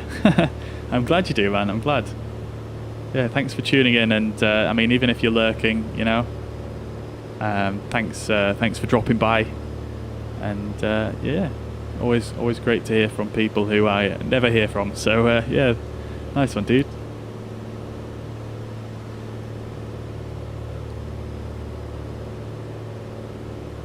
Oh, I was messing around with the manifold pressure. Oh, fair enough. I was in the zone with the levers. Fair enough. Fair enough. Well, thanks for following anyway. Yeah, no worries at all, Richard. Yeah, that'd be cool, mate. Cool. Yeah, I'm on Twitch. I'm on YouTube as well. That's where we put the live streams all at the same time.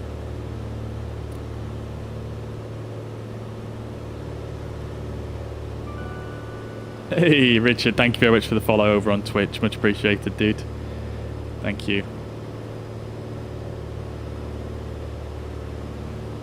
Let's see, what temperature is it looking like? Still about the same. It's actually got a bit warmer. Not too much though.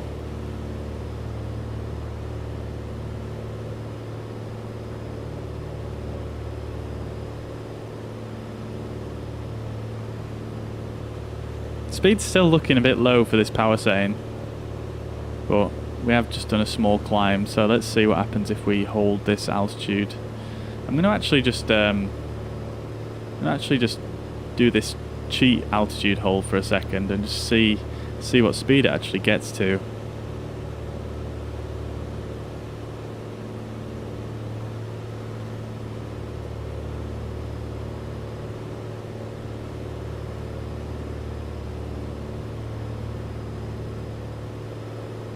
I'm going to check the other chart as well, because there's a couple of charts here, and I assume they both really say the same thing. Let's see, so pressure altitude 6,000.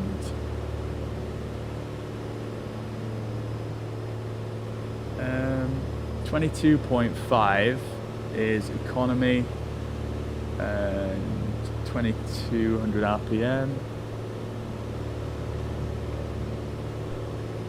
Yeah, manifold pressure is a bit lower than that actually.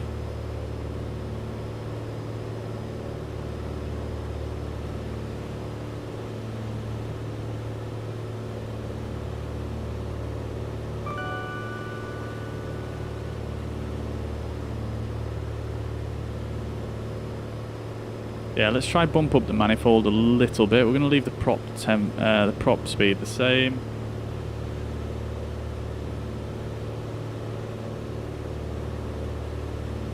That's 21.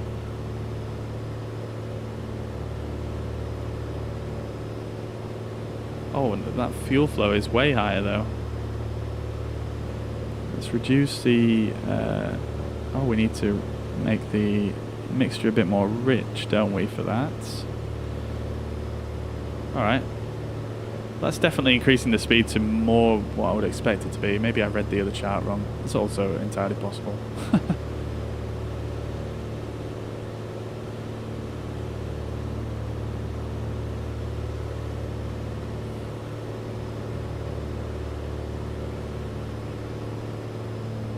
Okay, let's see how we're doing on the timer. 18 minutes. Let's swap the tank to the left now.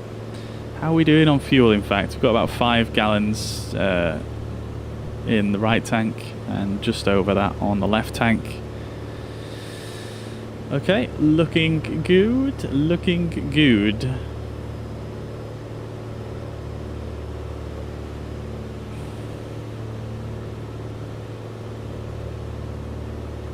Nice flight. Yeah, thank you very much, Razor. Thank you. Hope you're doing well, mate. Good to see you. Scoop's all settled in, just waiting for his internet. Yeah, I saw his post earlier. Yeah. Hopefully he gets that sorted out soon. It's strange when I don't see his notifications every day. Is that chart taking into account the wind? Not a pilot, so forgive me, novice questions. It does not take the account into wind, no, but it's giving a true airspeed, which we can calculate using this little twisty. So, actually, having said that, true airspeed is going to take into account your wind, isn't it? So, no, it doesn't take into account wind.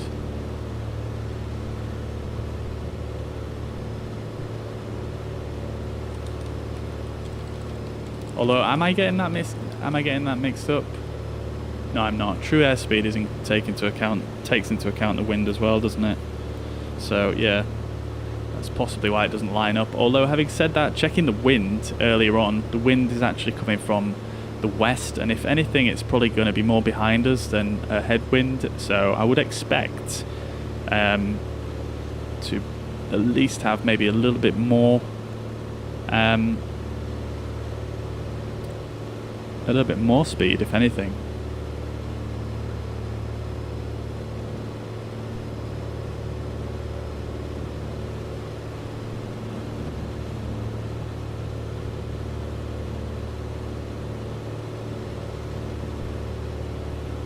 Looks like we're getting a bit of lightning going on here. It's getting a bit spicy, this weather.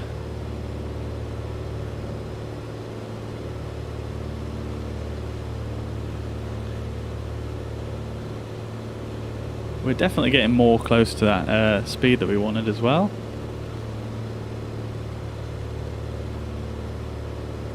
Although the fuel flow is quite a bit higher than... Yeah, I don't know.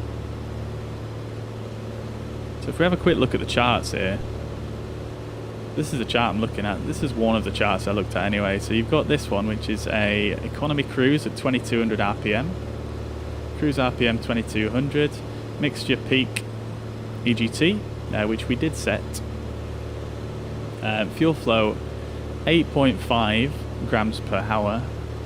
Gear up, flaps up, obviously, and then 2,750 pounds of gross weight, which we're definitely below.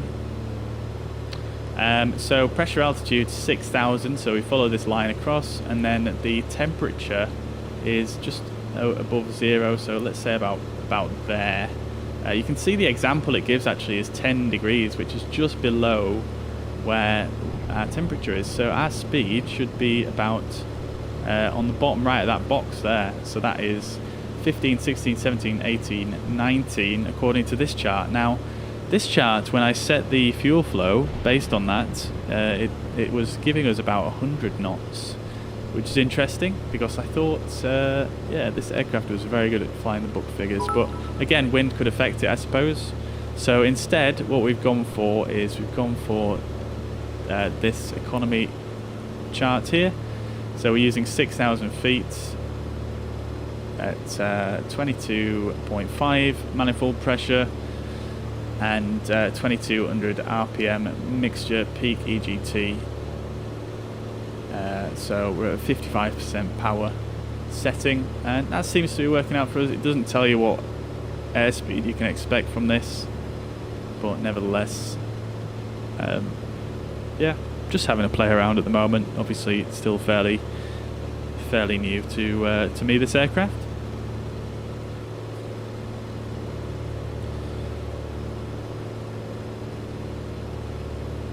I see a real streamer doing it with much respect. No, here you go. Thank you very much, dude. Yeah, I'm glad you're enjoying. Thank you very much for the kind words. Hey, Ramsey, welcome. Holy crap, you're in Istanbul. Amazing, dude. How is it? How is it? Welcome to the chat. Hope you're doing well, mate. Thank you very much for the 100 stars as well, man. Thank you. Generous as always.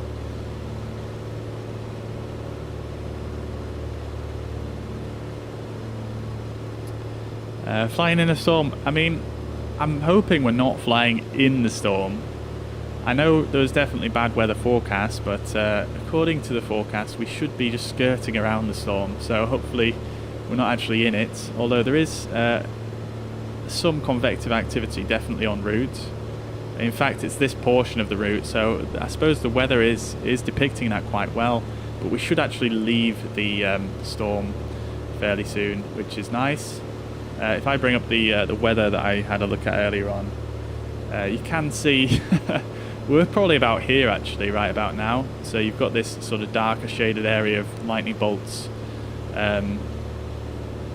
So yeah, we're definitely going through a little bit of stormy conditions.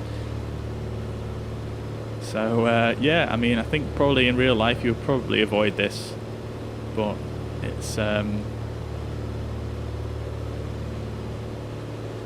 the thing is, it's not actually too windy, so we're just going to have to deal with the convective activity. But hopefully we should pass out of this fairly soon. However, we do have this sort of green shaded area here to go through as well. So I estimate we're probably somewhere around this area here. We're 90 miles away from the VOR, which is here. This whole leg here is 134 miles. So we're probably, in fact, yeah, we're probably actually about here.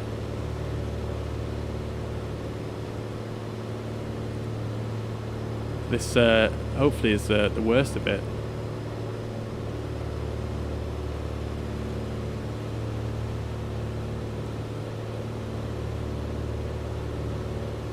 Yeah, I only found out fairly recently that Windy actually does some great forecasting tools for flight planning, which is really quite cool actually. Never knew it until now, really.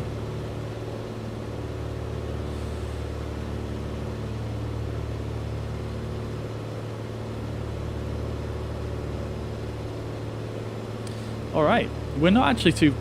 Actually, wait, Windy had a different measurement on there. It said 134 miles. It's actually 117 nautical miles, according to Little Nav Map. So I'm not sure exactly what figure Windy's using there. It's probably just normal miles as opposed to nautical. So yeah, we've not actually got too far to go. We're 94 miles away from the VOR, so we've only got about just over 10 miles really. So we probably could start our descent very slowly. Let's have a look at the charts though very quickly, because I haven't really looked at that yet. So apparently we've got VFR conditions according to Little Nav Map here. You can see Little Nav Map saying, let's see if we can just refresh this information. Okay, it's not refreshing. Hang on, let's see if we can get an ATIS.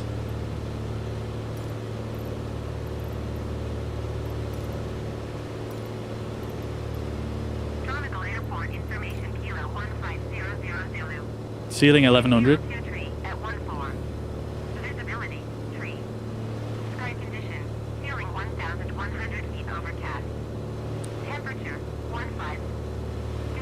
Visual runway 03 in use. UNH 29.23. Visual runway 03 in use. Landing and departing runway 03. ESR aircraft, say direction of flight. All Okay, thank you. Let's release the altitude hold anyway. And we're going to start descending down.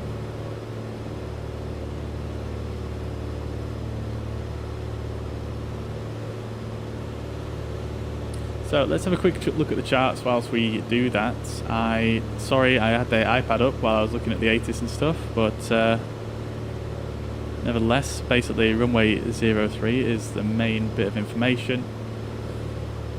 We could, put our altimeter setting in as well, actually. 2923. Wind 023 at 14.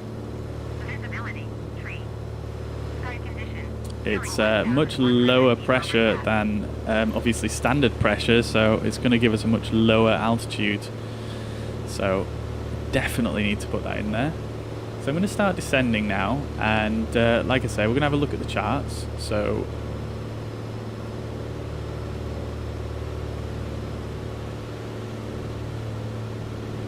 let's see, we're going to go for runway 03, so let's use this NDB.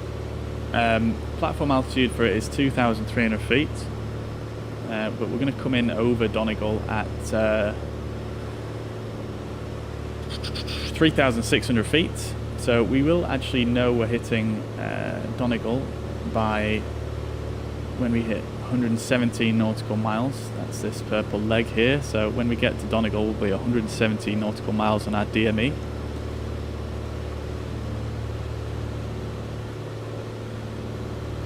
At that point, we need to turn outbound 218 degrees from this NDB, which we'll attempt to track. And then we're going to turn back inbound on the 025 inbound to the NDB. We can use the localizer for some DME information as well. So that's good. And that's it really. We've got a minimum of 460 feet above ground level. And the airport elevation itself is actually only 30 feet, so that's not too bad. Descent angle is 3.49 degrees though, so it's actually quite a steep descent angle. And the speed we're probably going to be flying is around 90 knots for the initial approach. So 556 feet per minute needed. And then we'll slow to about, I think it's 75 knots landing speed in this aircraft. And we're down. So let's just see. Safely.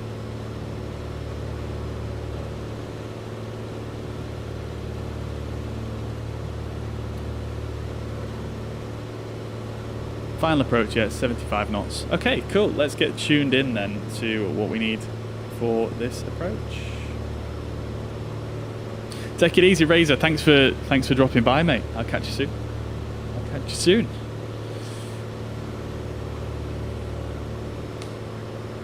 Oh, you're down. You're down. Beautiful, mate. Nicely done. I'm just getting some things tuned in here. I'll be with you in a sec. No worries, mate. Alright, so we actually lost DME for the VOR there. I definitely don't think we went too far there, so let's just quickly get some other bits tuned here. So we'll go 110.3 there for the ILS. Hopefully we should pick that up. We're not. Okay, that's worrying.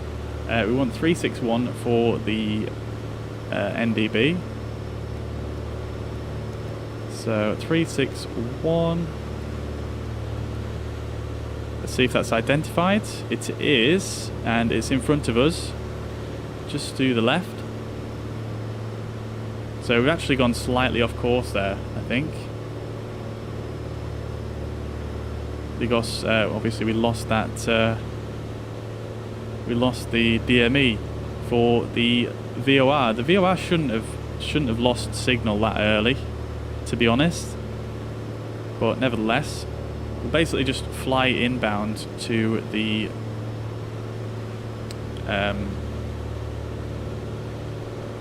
NDB now. So let's level off here. We should We should have leveled off at 3.6 there, but let's just level off here. I'm going to disconnect the autopilot now, and I'm just going to turn us so that we're flying directly towards that NDB. I'm basically just going to be using this little indicator now, which is always fun. So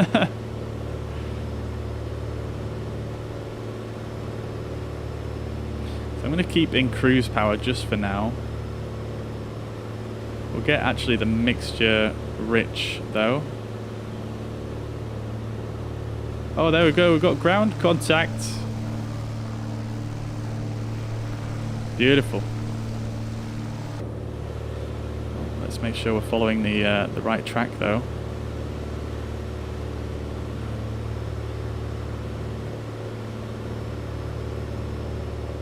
All right, 3,000 feet isn't too bad really.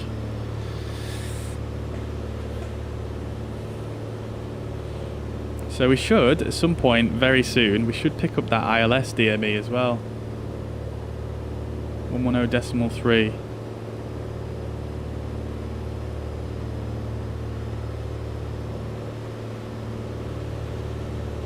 It's very turbulent here going through these clouds. I'm just doing a little climb here to get us up to 3,600 so we can do this procedure properly. The vertical speed is just flying up and down at the moment.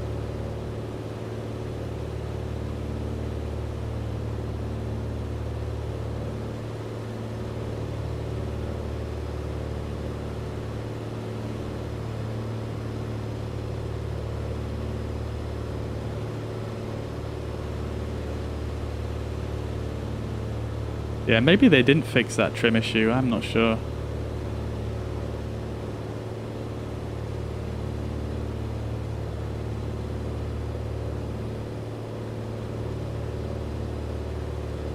Right, okay, we're flying inbound now. Then I'm going to actually set this card to 025, which is our final approach course. Just to remind me.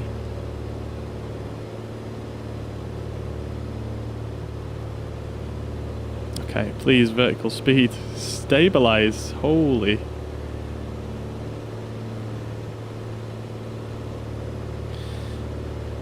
There's no point in even really looking outside at this point. I'm just going to zoom in on the instruments so that I can actually see what I'm doing.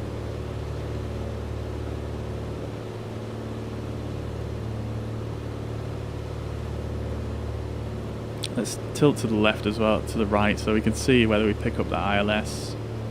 Wait, can we see anything? We cannot.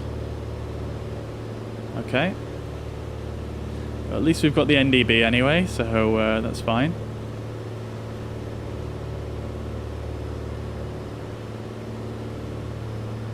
Oh, you had hair transplant surgery, Ramsey. Amazing, dude. How did it go? I hope it went well.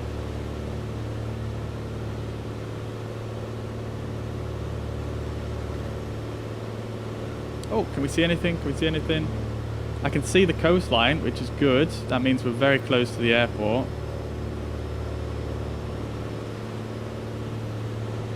And another little rainbow there. Beautiful stuff. I'm surprised we're not picking up that ILS DME, to be quite honest.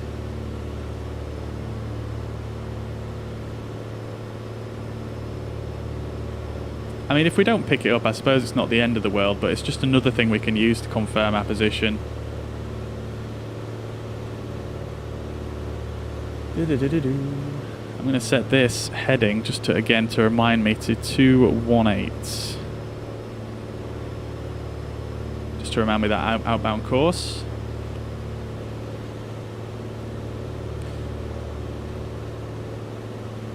Let's see, have I got this DME set up incorrectly maybe?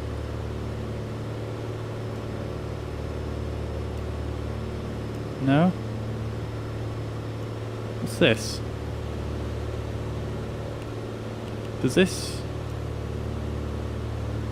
That's not how it works, okay.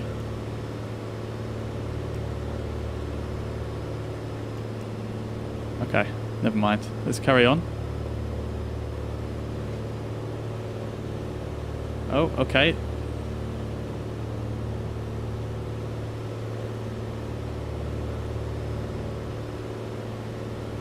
Definitely got a little bit blown off course there or something. Oh, can we see anything? Can we see anything? I can see some islands. Okay, that means we must be just about to pass over the airport.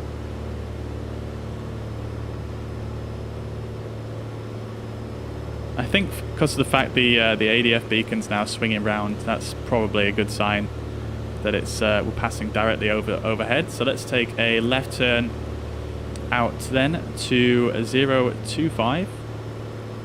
Sorry, not 025, that's our inbound course, to 218.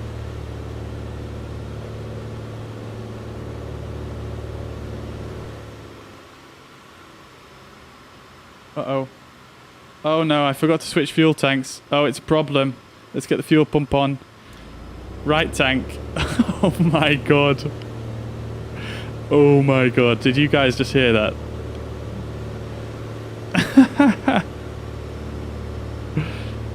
Still turning outbound, still turning outbound. Okay, great stuff. We need to go down to 2,300 here.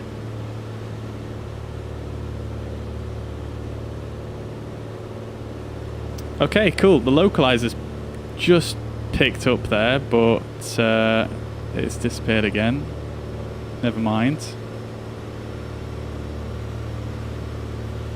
So we're still turning outbound here. Oh dear, that attitude though. Holy crap, this is rough, man. This is difficult.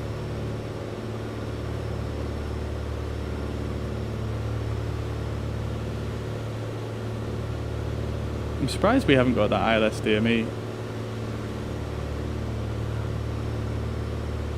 Okay, 2,600, there we go. 2,300 even is where we need to level off.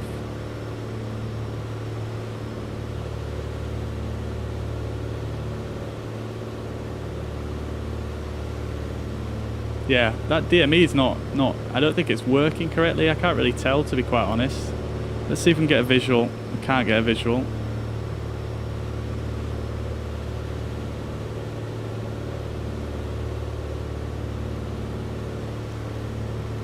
That's not too fun, is it? That's not too fun. Alright, anyway, let's... okay, I have no idea how far away I am from the airport. But, yeah, I'm looking at the charts here. And I think, just looking at the outside that we can see... this big island on the right here, we definitely need to go past that. And then we've got like a cluster of little islands on the left, which we could see. So I'm thinking somewhere around here is where we need to turn left. And we're sort of a beam right here. So I'm just going to make an estimate on that.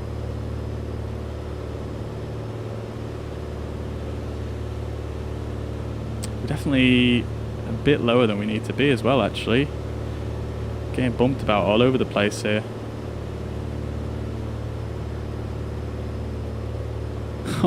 So many things to concentrate on. I'm not sure if this ILS, the DME that we're using for the localizer, sorry, not the ILS, is, I don't know if it's bugged or what, but I'm going to use that as the basis of my excuses from now on. But we're looking good. I mean, we've got ground contact, so we're not, you know, it's not too dangerous. We'll get the landing lights on now as well. And we can do our, well, we'll do our approach checklist actually. So descent checklist, we've already done. Well, yeah, we have already done, so that's complete. Fuel selector is on the fullest tank. Electric fuel pump is now on.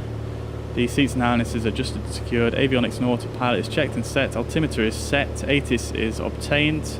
Let's do our, I think we're doing our left turn right about here.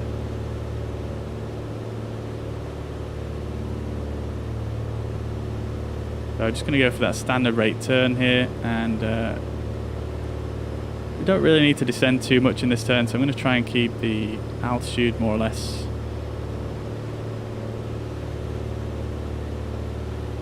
And we don't have that DME information, so what I think I might do is I might actually just Yeah, I might start descending so I can see if I can get below the clouds here. So let's pull a bit of the power out.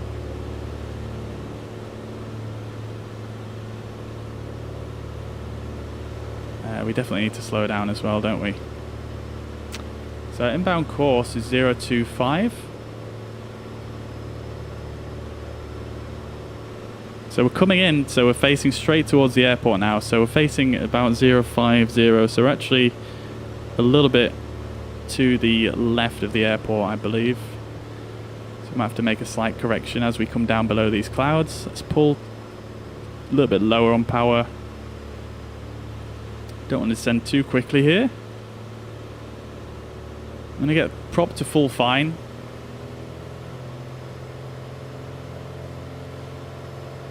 Right, okay. Cool. So we've got ground contact now, which is always nice. So I'm going to level out a little bit.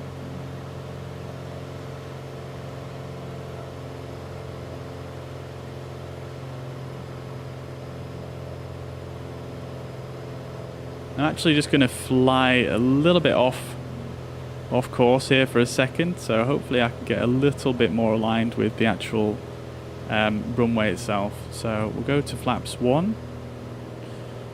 Let's see, can we see the airport? Should be off to our left. I don't see it just yet. Is that it in front of me? Is that the runway right there, maybe?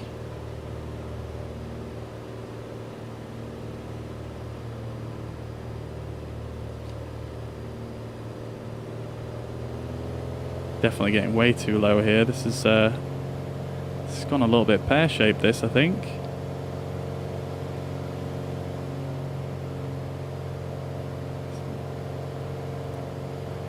I'm blaming that ILS. I'm blaming the ILS. Alright, let's get flaps 2 out. And we'll get the gear down to shut it up.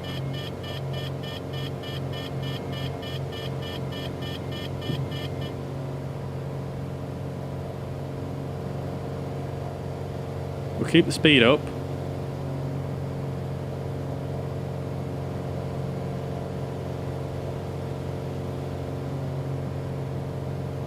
Pretty sure the airport is like... Oh, I see a light. I see a light. Surely that can't be the airport though.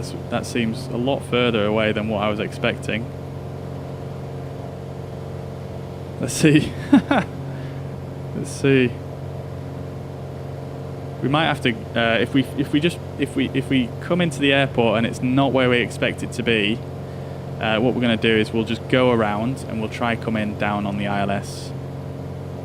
Sorry, we'll try come in on the localizer on the other side.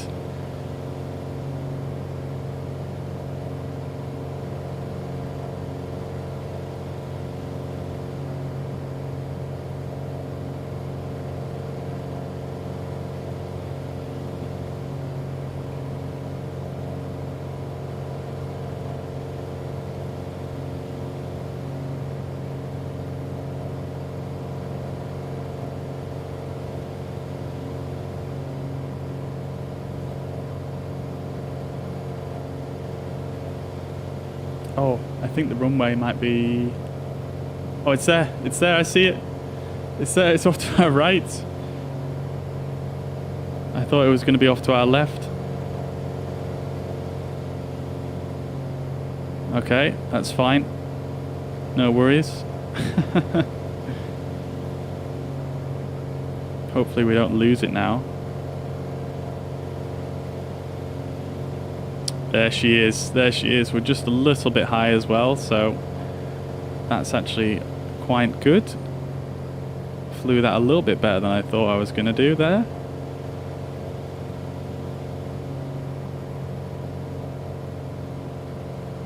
Okay, let's bring the power down a bit and let's land this thing.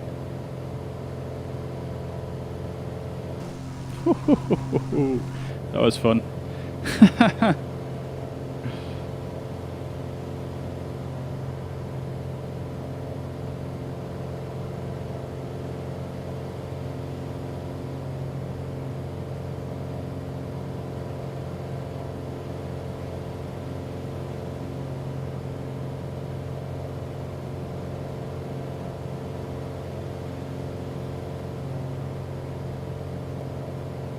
Still not getting that localizer DME. I guess the potentially the DME for the localizer here is not working as it should do.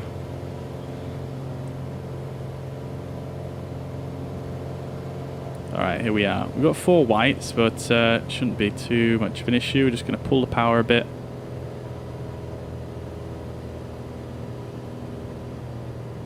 Go to flaps full here. Making sure the speed doesn't go below 75. Trimming down.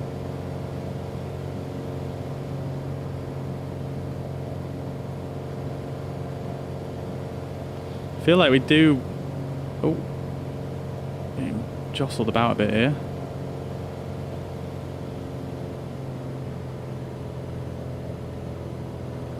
Let's let the nose drop, just reducing power. Look at this approach. So I've got double rainbow.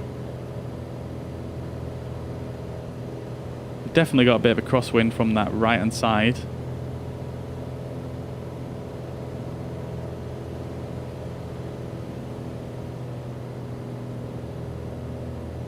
Oh no, that's too slow.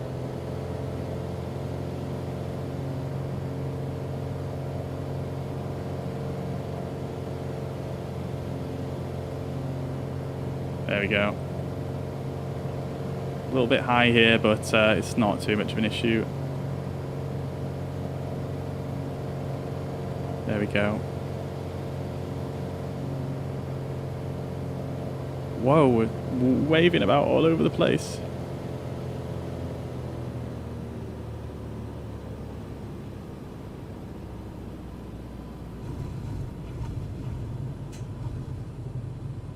There we go. Woo! We're down, boys. Oh, baby, let's get those flaps straight up.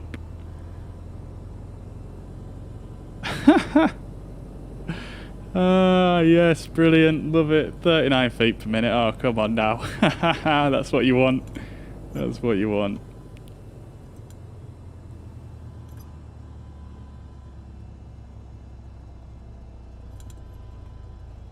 That is what you want.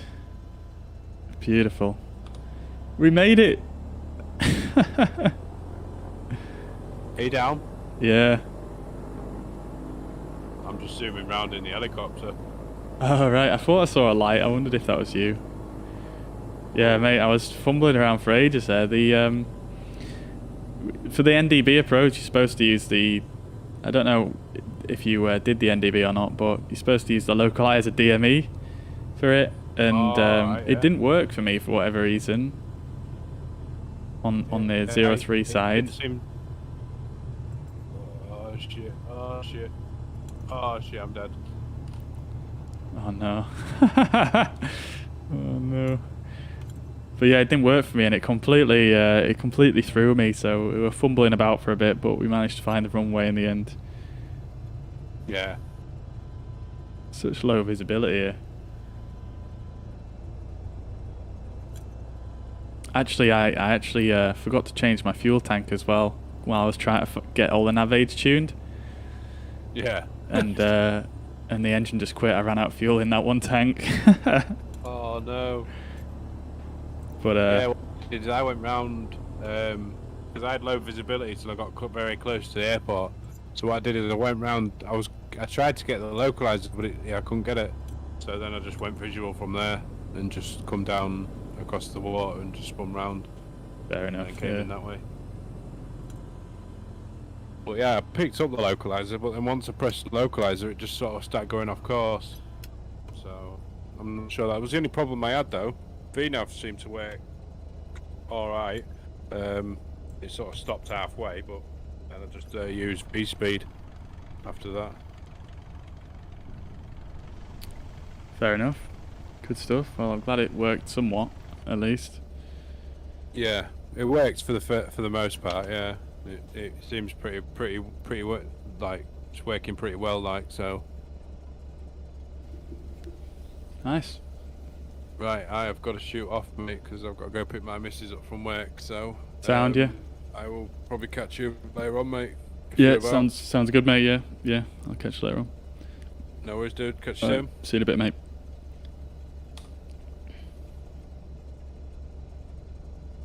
All right then, chat. How about that then? That was fun. That was good. I hate tracking NDBs. I hate it, but it worked in the end. We got there. We got there. Whew. Always a challenge. Always a challenge. I'm interested to see what my track like is on little Nav Map, because it will show our track. But nevertheless, before we do that, let's do the after landing and shutdown checklist. So flaps are retracted. Fuel pump is off. Let's close the throttle, which we already have done anyway. Mixture. Sorry, throttle is closed. Magnetos. We can do a quick check of the magnetos. Actually, it does say close the throttle before the magneto check. So I'm just gonna let's see. Yep, seeing a little drop there.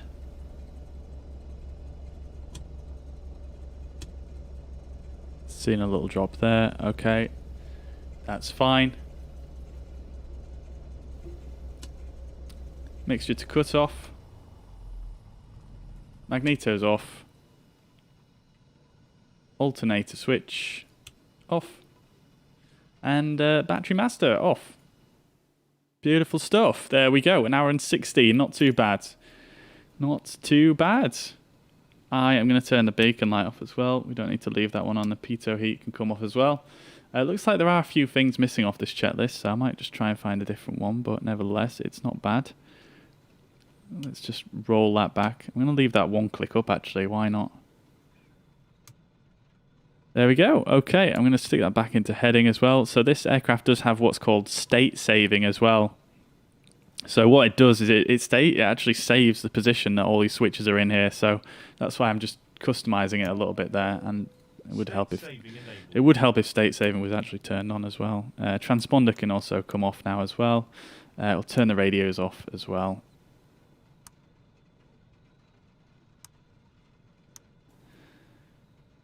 There we go.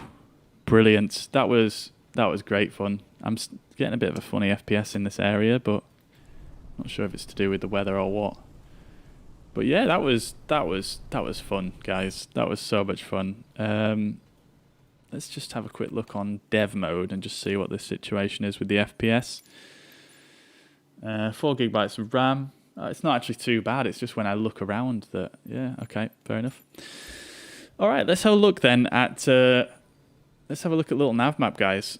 So obviously I wasn't using this to track my location, but in the background it did track my location.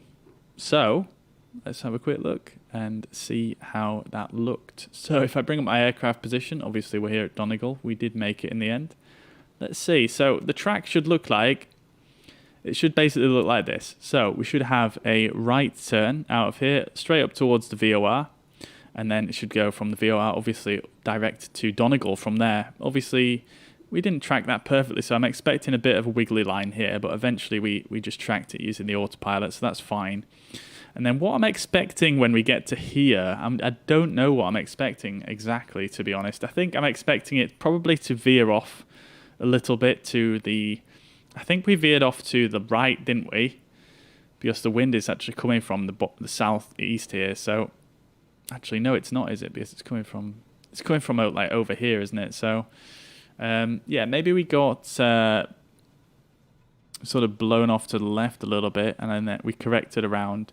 And then what I'm hoping to see is like a line out this way and just back in, but I don't quite think it went that way.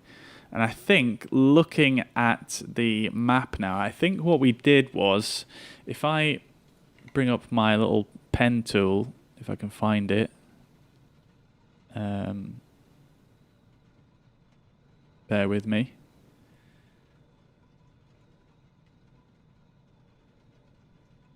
Where's my pen?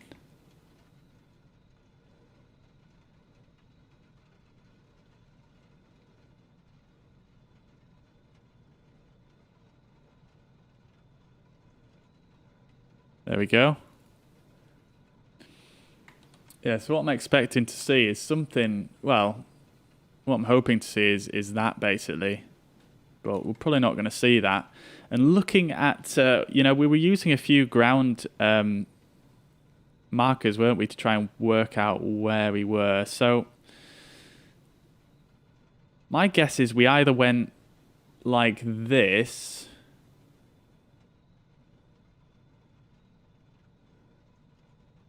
or we went much further out and we went like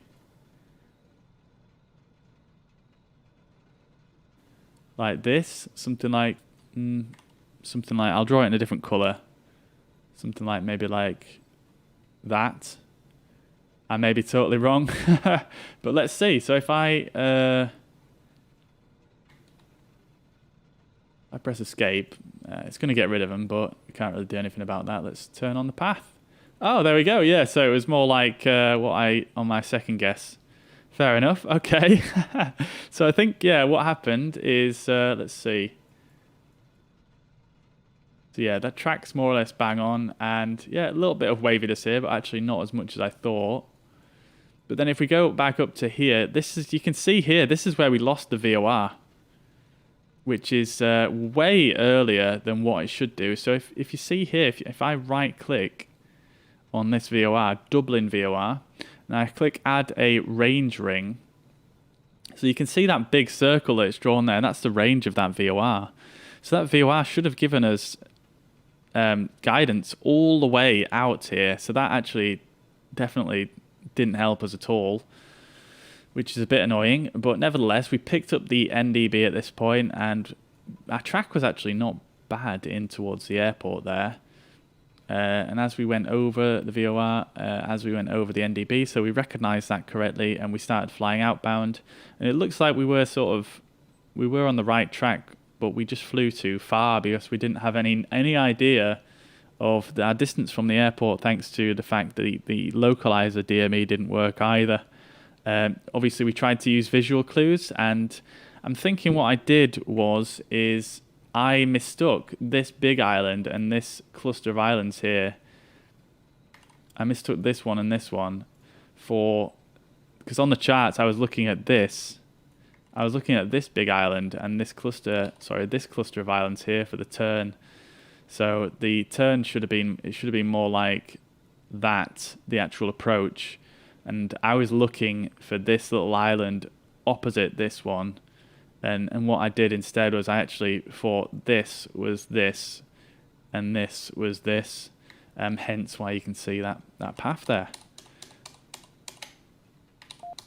And yeah, I mean, I suppose there's nothing necessarily, you know, we did what we could. Obviously, a lot of equipment failed on us there. The ground navaids that we were relying on, which is a bit annoying, but what can you do? But we got there. We got there in the end. 34 feet per minute. Cannot complain whatsoever. 33 feet per minute according to Sim Toolkit. If we look on the landing report here as well, we can see a bit more information. So as you can see, just after the touchdown zone, it's quite a short runway here at Donegal, hence why the touchdown zone is so short. But yeah, we were just right of the center line, and we were almost bang on with the heading, etc. G-force is 1.17 G, so very smooth, very nice, soft touchdown there, and I'm pretty happy with it. So I hope you guys enjoyed that. I hope you guys enjoyed. Anyway, that was yeah, a lot of fun. Something a little bit different. Obviously, we've done this kind of stuff in the DC-6 before, but I've never had that where the VORs just quit on me, and I've had no backup, unfortunately. So maybe I'll, in the future, try and think of a better backup than just an NDB, which is never that fun to track, to be honest. Although, having said that, does this autopilot, can it track NDBs? Because you've got the Omni switch mode there. I'm not sure if that works with this or not. I wonder if it does. I'll have to check that in the manual later. But anyway, hope you guys enjoyed. Obviously, we let's just check the amount of fuel we had remaining as well. So we've got this end. The left tank did actually quit on us, but we do have some fuel. It says it is reading some fuel left. But not much. Not much. Our flight plan said we should have had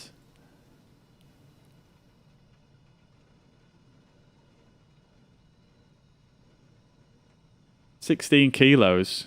So 16 kgs in gal. Oh no, that's not going to work, is it? What about litres? 23 litres. So we should have had 5 gallons left, which I suppose we probably just about have. I don't know if these... Yeah. We just about have 5 gallons, actually. That's not too bad. But this left tank did quit on us, so I'm not sure what's going on with that one there. But nevertheless, we made it regardless. All right, yeah, thank you. I hope you guys enjoyed. Shared cockpit, yeah, that would actually be very useful in this scenario. But yeah, I hope you guys enjoyed anyway. That is going to be all from me for today.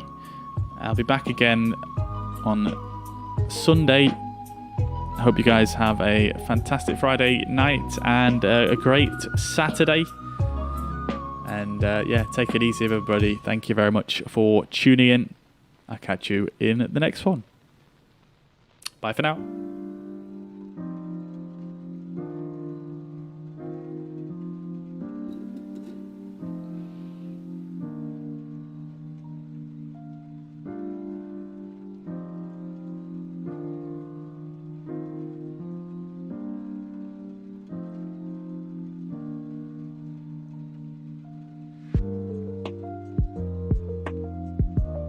Okay, OBS doesn't want